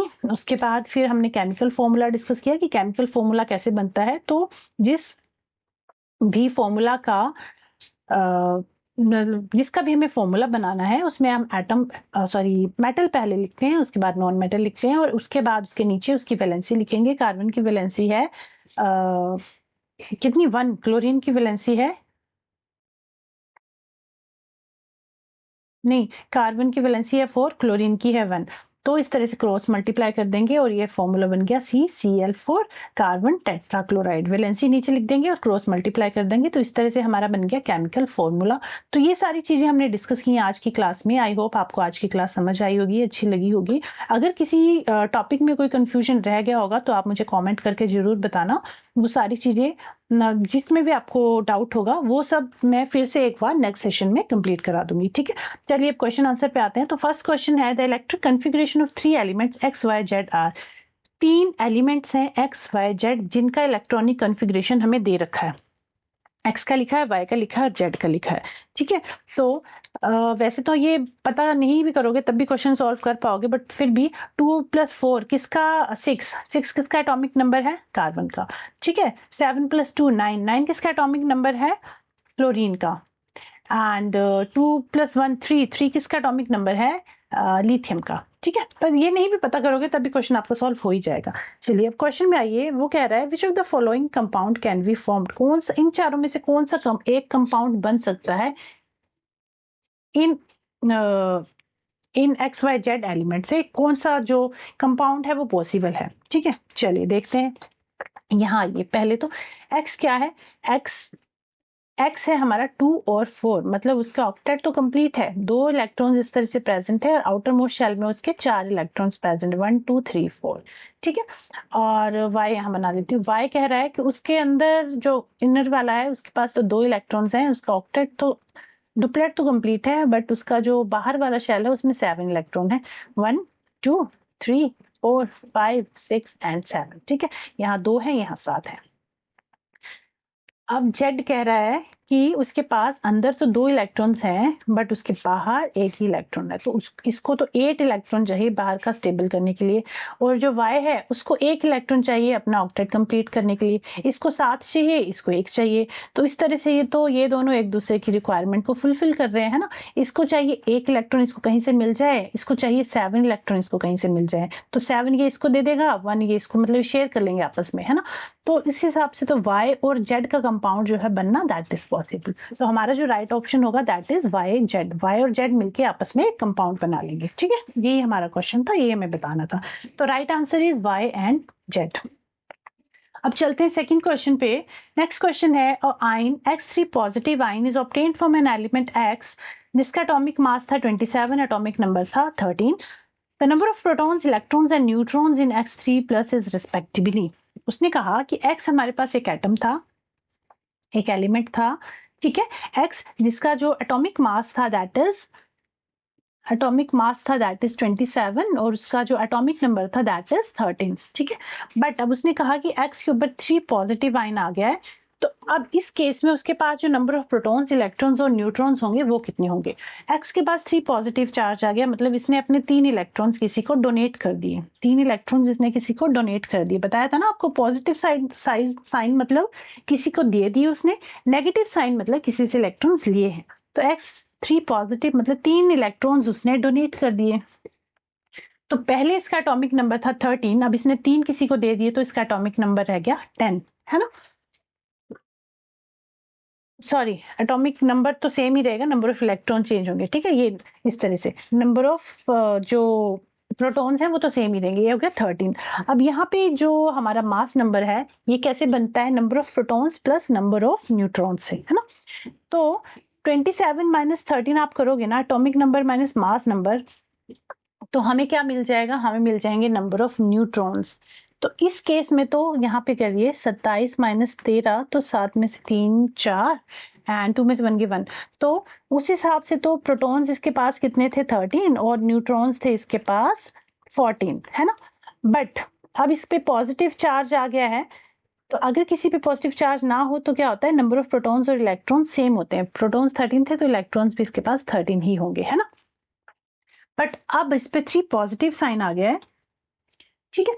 तो ये क्या हो गया, नंबर ऑफ प्रोटॉन्स तो सेम ही रहेंगे दोनों में ही, नंबर ऑफ प्रोटॉन्स कितने होंगे 13, और नंबर ऑफ न्यूट्रॉन्स हमने निकाल लिए, प्रोटॉन माइनस ये mass number minus atomic number करेंगे तो हमें क्या मिल जाएगा, नंबर ऑफ न्यूट्रॉन्स मिल जाएंगे। तो न्यूट्रॉन्स हो गए हमारे 14। अब हमें बताना है इलेक्ट्रॉन्स, तो पहले इसके पास जितने नंबर ऑफ प्रोटॉन, अगर कोई चार्ज ना हो ना किसी एलिमेंट पे तो नंबर ऑफ प्रोटॉन्स और नंबर ऑफ इलेक्ट्रॉन्स सेम रहते हैं। बट अब इस केस में इस पे 3 पॉजिटिव चार्ज आ गए, मतलब 3 इलेक्ट्रॉन इसने डोनेट कर दिए। तो पहले इसके पास था 13 प्रोटॉन थे, इसने 13 प्रोटॉन थे तो 13 ही इलेक्ट्रॉन्स होंगे। अब 13 इलेक्ट्रॉन में से उसने 3 डोनेट कर दिए, तो कितने बच गए, अब आप उसके पास 10 इलेक्ट्रॉन्स बच गए। तो इस हिसाब से अगर देखा जाए तो प्रोटॉन कितने हैं 13, न्यूट्रॉन है 14 और इलेक्ट्रॉन्स कितने हैं 10। अब ये देख लीजिए कौन से ऑप्शन में है, proton 13, proton, electrons and neutron. Proton 13, electron 10 और ये न्यूट्रॉन है 14, तो ये है राइट ऑप्शन हमारा, ऑप्शन नंबर 2। आई होप आपको समझ आया होगा, ठीक है। अगर आपने क्लास अच्छे से सुनी होगी तो डेफिनेटली आपको ये क्वेश्चन समझ आएगा, क्योंकि सारे सब कुछ इसमें मिक्स करके पूछा हुआ है, प्रोटॉन भी पूछ रही, न्यूट्रॉन भी और इलेक्ट्रॉन्स भी। तो प्रोटॉन जितने एटॉमिक नंबर क्या होता है, जितने नंबर ऑफ प्रोटॉन्स है उतने ही एटॉमिक नंबर है। और न्यूट्रॉन्स कितने, न्यूट्रॉन्स अगर निकालने हैं तो कैसे निकालोगे आप न्यूट्रॉन्स को, यहाँ बताया था ना आइसोटॉप में, जैसे मान लीजिए इस पे है 23 है यहाँ पे, और यहाँ पे है या 26 है एल्यूमिनियम का मान लीजिए, और यहाँ है 13, ठीक है। तो क्या होगा, अब आपको नंबर ऑफ न्यूट्रॉन्स निकालने तो कैसे निकालोगे, 26 माइनस 13, 6 में 3, 2 में 1 गए 1, तो इसमें जो नंबर ऑफ न्यूट्रॉन आ गए वो 13 ही इसमें प्रोटॉन है, 13 ही न्यूट्रॉन है, ठीक है, इस तरह से। तो और नंबर ऑफ इलेक्ट्रॉन्स कैसे निकालते हैं, जितने नंबर ऑफ प्रोटॉन्स होते हैं उतने ही नंबर ऑफ इलेक्ट्रॉन्स होते हैं। बट अगर किसी पे चार्ज आ जाए तो उतने फिर अगर किसी पे चार्ज आ गया मतलब पॉजिटिव या नेगेटिव चार्ज, तो उसके अकॉर्डिंग फिर इस पे पॉजिटिव चार्ज था, इस पे क्या था पॉजिटिव चार्ज, X3 पॉजिटिव मतलब 3 इलेक्ट्रॉन्स उसने डोनेट कर दिए, फिर इसमें से 3 डोनेट कर दिए मतलब 3 माइनस कर देगा तो कितने इलेक्ट्रॉन्स बचे, अब उसके पास 10 इलेक्ट्रॉन्स बचे, ठीक है। चलिए ये हो गया question number second. I hope आपको समझ आया होगा, नहीं आया होगा तो कमेंट कर देना, अलग से एक बार लेके इस क्वेश्चन को अच्छे से समझा दूंगी। वैसे डिफिकल्ट नहीं, इजी है। अगर आपको कॉन्सेप्ट समझ आए होंगे ना, प्रीवियस अभी पीछे की जो थ्योरी थी अगर आपने ध्यान से सुनी होगी तो आपको क्वेश्चन भी डेफिनेटली समझ आया होगा। अब ये नेक्स्ट क्वेश्चन है, इसमें भी आपको atomic number, mass number, number of electrons, number of protons, number of neutrons find out करने हैं। ठीक है, चलिए देखते हैं। इसमें दिया हुआ है atomic number 9, mass number A, number of electrons B, proton C, neutron A, E A, F A, D A। हमें इसमें क्या फाइंड आउट करना है? A क्या है, B क्या है, C क्या है, D क्या है, E क्या है और F क्या है, हमें ये सब फाइंड आउट करना है। तो चलिए देखते हैं। A की बात करें अगर, तो यहाँ पे नंबर, एटॉमिक नंबर कितना है? 9 है। ठीक है, एटॉमिक नंबर 9 है, तो जितने एटॉमिक नंबर होते हैं उतने ही नंबर ऑफ प्रोटॉन्स होते हैं, ये हमें पता है, तो हम यहाँ लिख देंगे 9। ठीक है, अब किसी पे कोई चार्ज वार्ज की कोई बात नहीं होती हुई है, तो जितने नंबर ऑफ प्रोटॉन्स होंगे उतने ही नंबर ऑफ इलेक्ट्रॉन्स भी होंगे। मतलब नंबर ऑफ प्रोटॉन्स 9 है तो नंबर ऑफ इलेक्ट्रॉन्स, अच्छा पहले न्यूट्रॉन्स निकाल लेते हैं फिर देखते हैं। अच्छा नहीं ठीक है, क्योंकि चार्ज की बात नहीं की है ना, पॉजिटिव या नेगेटिव चार्ज कुछ नहीं दिया हुआ है, न्यूट्रल है। ठीक है, 9 लिखा हुआ है सीधा। तो नंबर ऑफ प्रोटॉन्स जितने हैं उतने ही नंबर ऑफ इलेक्ट्रॉन्स भी होंगे। ठीक है, अगर कोई चार्ज नहीं है तो इलेक्ट्रॉन्स भी से उतने ही होते हैं जितना एटॉमिक नंबर होता है। ठीक है, इतना समझ आ गया। एटॉमिक नंबर 9 था, तो जिससे हमने देखा कि जितना एटॉमिक नंबर होता है उतने नंबर ऑफ प्रोटॉन्स होते हैं। नंबर ऑफ प्रोटॉन्स 9 है और नंबर ऑफ इलेक्ट्रॉन्स भी 9 ही होंगे। ठीक है, अब बारी आई मास नंबर की। अब मास नंबर आप कैसे करते हो? नंबर ऑफ मास नंबर आप कैसे निकालते हो? Number of protons plus number of neutrons दोनों मिलके क्या बनाते हैं? Mass number. Number of protons plus number of neutrons. Number of protons कितने हैं हमारे पास? नंबर ऑफ प्रोटॉन्स है 9, नंबर ऑफ न्यूट्रॉन्स है 10। तो इस केस में जो मास नंबर हो गया वो कितना हो गया हमारा? 19 हो जाएगा। ठीक है, number of protons plus neutron क्या हो गया? मास नंबर हो गया। अबाउट डी का दिया है एटॉमिक नंबर, हमें फाइंड आउट करना है एक्चुअली, और नंबर ऑफ प्रोटॉन्स यहाँ पे दिए हुए हैं 12। तो जितने नंबर ऑफ प्रोटॉन्स होते हैं उतना ही एटॉमिक नंबर होता है, तो इसका भी एटॉमिक नंबर कितना हो जाएगा? 12, है ना। इतना क्लियर हो गया। अब यहाँ पे आइए नंबर ऑफ इलेक्ट्रॉन्स में, कोई पॉजिटिव चार्ज कुछ नहीं दिया, नेगेटिव चार्ज, तो जितने नंबर ऑफ प्रोटॉन्स हैं उतने ही नंबर ऑफ इलेक्ट्रॉन्स होंगे, तो नंबर ऑफ इलेक्ट्रॉन्स भी कितने हो जाएंगे? 12 ही हो जाएंगे, है ना। अब दिया है, अब हमें फाइंड आउट करना है number of neutrons in this case. Number of neutrons, अब नंबर ऑफ न्यूट्रॉन्स आप कैसे निकालोगे? यहाँ पे इस केस में हमारा जो एटॉमिक नंबर है वो 12 है और मास नंबर कितना दिया हुआ है? 24। तो 24 में से 12 माइनस करेंगे तो नंबर ऑफ न्यूट्रॉन्स आ गए। नंबर ऑफ न्यूट्रॉन्स कितने आ गए? 12। ठीक है, तो इस तरह से आप क्वेश्चन जो है सॉल्व कर सकते हो। अब देख लीजिए ऑप्शन किसमें दिए हुए हैं? A19, B9, C9। A19 इसमें तो नहीं है, A19 इसमें है बट B9 नहीं है इसमें, तो ये भी कैंसिल हो गया। A19, B9, C9 and D12, E भी 12 एंड F भी 12। तो राइट ऑप्शन हो गया दिस वन, और ये भी नहीं होगा। ठीक है, तो इस तरह के क्वेश्चन पूछे जाते हैं आपको एग्जाम में। ये है लास्ट क्वेश्चन आज की क्लास का। 1.5 घंटे की क्लास होगी है हमारी, बट काफी बेनिफिशियल रहेगी, फ्रूटफुल रहेगी ये क्लास अगर आप ध्यान से सुनोगे तो। चलिए देखते हैं, लास्ट क्वेश्चन है आज का। The atomic number of A is 13 and the atomic number of B is 17। The chemical formula of the compound formed from A and B could be. अब इसका केमिकल फॉर्मूला क्या होगा वो हमें बताना है। तो एटॉमिक नंबर ऑफ A का एटॉमिक नंबर है 13, B का एटॉमिक नंबर है 17। ठीक है, अब A का 13 है, B का 17 है। अब 13 किसका एटॉमिक नंबर? ये बनाने के लिए हमें वैलेंसी भी तो पता होनी चाहिए ना। A किसका एटॉमिक नंबर होता है? सॉरी, A 13 किसका एटॉमिक नंबर होता है? एल्यूमिनियम का। ठीक है, 17 किसका एटॉमिक नंबर होता है? क्लोरीन का। ओके, तो हमें पता चल गया A क्या है? एल्यूमिनियम, B क्या है? क्लोरीन। तो A एल्यूमिनियम है, B क्लोरीन है। A एल्यूमिनियम की वैलेंसी कितनी होती है? 3। बी है हमारे पास क्लोरीन की वैलेंसी होती है 1। तो अब आप इसको कर दीजिए इस तरह से क्रॉस मल्टीप्लाई, और ये जो फॉर्मूला बनेगा AB3, जो केमिकल फॉर्मूला बनेगा AB3। ठीक है, तो AB3 केमिकल फॉर्मूला है हमारा सेकंड ऑप्शन में। ठीक है, तो हमारा राइट ऑप्शन हो गया second option number 2 AB3। Chemical formula बनाने के लिए आपको क्या पता होना चाहिए, आपको पता होनी चाहिए इसकी वैलेंसी। ठीक है, तो आई होप वैलेंस और वैलेंसी आपको समझ आ गई। वैलेंस इलेक्ट्रॉन्स क्या होते हैं, जितने भी उसके आउटरमोस्ट शेल में इलेक्ट्रॉन्स प्रेजेंट है, दैट इज फॉर एग्जांपल ये कोई एलिमेंट है, इसके आउटरमोस्ट शेल में 5 इलेक्ट्रॉन्स प्रेजेंट है। ठीक है, 1 2 3 4 5। ठीक है, इसके वैलेंस इलेक्ट्रॉन में 5 इलेक्ट्रॉन्स प्रेजेंट है, तो इट मीन्स इसका जो बैलेंस इलेक्ट्रॉन है वो क्या है, 5। बैलेंस इलेक्ट्रॉन्स कितने हैं इसके पास, 5। अब इसकी वैलेंसी कितनी है, वैलेंसी मतलब जितने इलेक्ट्रॉन से ले या दे सकता है, तो इसके पास 5 हैं, तो ये 5 तो देगा नहीं, अब ये 3 इलेक्ट्रॉन्स लेगा किसी से, है ना, क्योंकि 5 नहीं देगा ना, 5 तो बहुत ज्यादा हो जाएगा, तो ये करेगा 3 इलेक्ट्रॉन किसी से उधार ले लेगा। ठीक है, 3 इलेक्ट्रॉन किसी के साथ शेयर कर लेगा, तो 3 इलेक्ट्रॉन, तो वैलेंसी कितनी होगी इसकी, 3 होगी। ठीक है, 3 इलेक्ट्रॉन किसी से ले रहा है, 5 तो नहीं देगा, वो 3 लेगा, तो इसकी वैलेंसी होगी 3। तो इस तरह से आप वैलेंस और वैलेंसी फाइंड आउट कर सकते हैं अगर आपको इलेक्ट्रॉनिक कॉन्फ़िगरेशन पता है। बट इलेक्ट्रॉनिक कॉन्फ़िगरेशन पता होने के लिए आपको एटॉमिक नंबर पता होने चाहिए, तो एटॉमिक नंबर आप लर्न कर लेना, एटलीस्ट 30 तक तो कर ही लेना, है ना, सारे कर लो तब तो वेल एंड गुड। तो 30 to 50 तो आपको याद होने ही चाहिए। तो चलिए आज की क्लास होगी यहीं पे कंप्लीट। आई होप आपको क्लास अच्छी लगी होगी, आपको क्लास समझ में भी आई होगी। फिर भी कोई डाउट रह गया होगा तो आप मुझे कमेंट करके जरूर बताना, मैं फिर से वो चीज़ एक बार एक्सप्लेन कर दूंगी। ठीक है, और अब मिलेंगे अपनी नेक्स्ट क्लास में। नेक्स्ट क्लास में हम नेक्स्ट टॉपिक डिस्कस करेंगे, दैट वुड बी होगा हमारा हीट एंड टेम्परेचर। ठीक है, हीट एंड टेम्परेचर चैप्टर हम डिस्कस करेंगे अपनी नेक्स्ट क्लास में, हीट एंड टेम्परेचर। ठीक है, और ये जो नोट्स हैं आपको मेरे टेलीग्राम चैनल पे मिल जाएंगे, रिशु साइंस एकेडमी, इसका लिंक मैं कमेंट सेक्शन में दे दूंगी, वहां से आप ज्वाइन कर लीजिए। बाकी जितनी भी प्रीवियस क्लासेस हमारी हो चुकी हैं वो क्लासेस भी आप जरूर देखें, जरूर कंसीडर करें। रिशु साइंस एकेडमी नाम से सर्च करोगे ना तो सारी प्लेलिस्ट आ जाएगी, CTET 2025 के नाम से, तो उस प्लेलिस्ट में सारी ही ऐड है, सारी क्लासेस जितनी भी अभी तक हमारी हुई हैं 2025 वाले सेशन के लिए। बाकी प्रीवियस तो और भी काफी सारी वीडियोस हमने की हैं, हमने प्रीवियस क्वेश्चन भी डिस्कस किए थे, तो रिशु साइंस एकेडमी करके आप डालोगे ना तो आ जाएगा उसमें, तो आप वो वीडियोस आप जरूर देखें। तो चलिए मिलेंगे अपनी नेक्स्ट क्लास में, तब तक के लिए बाय बाय, टेक केयर।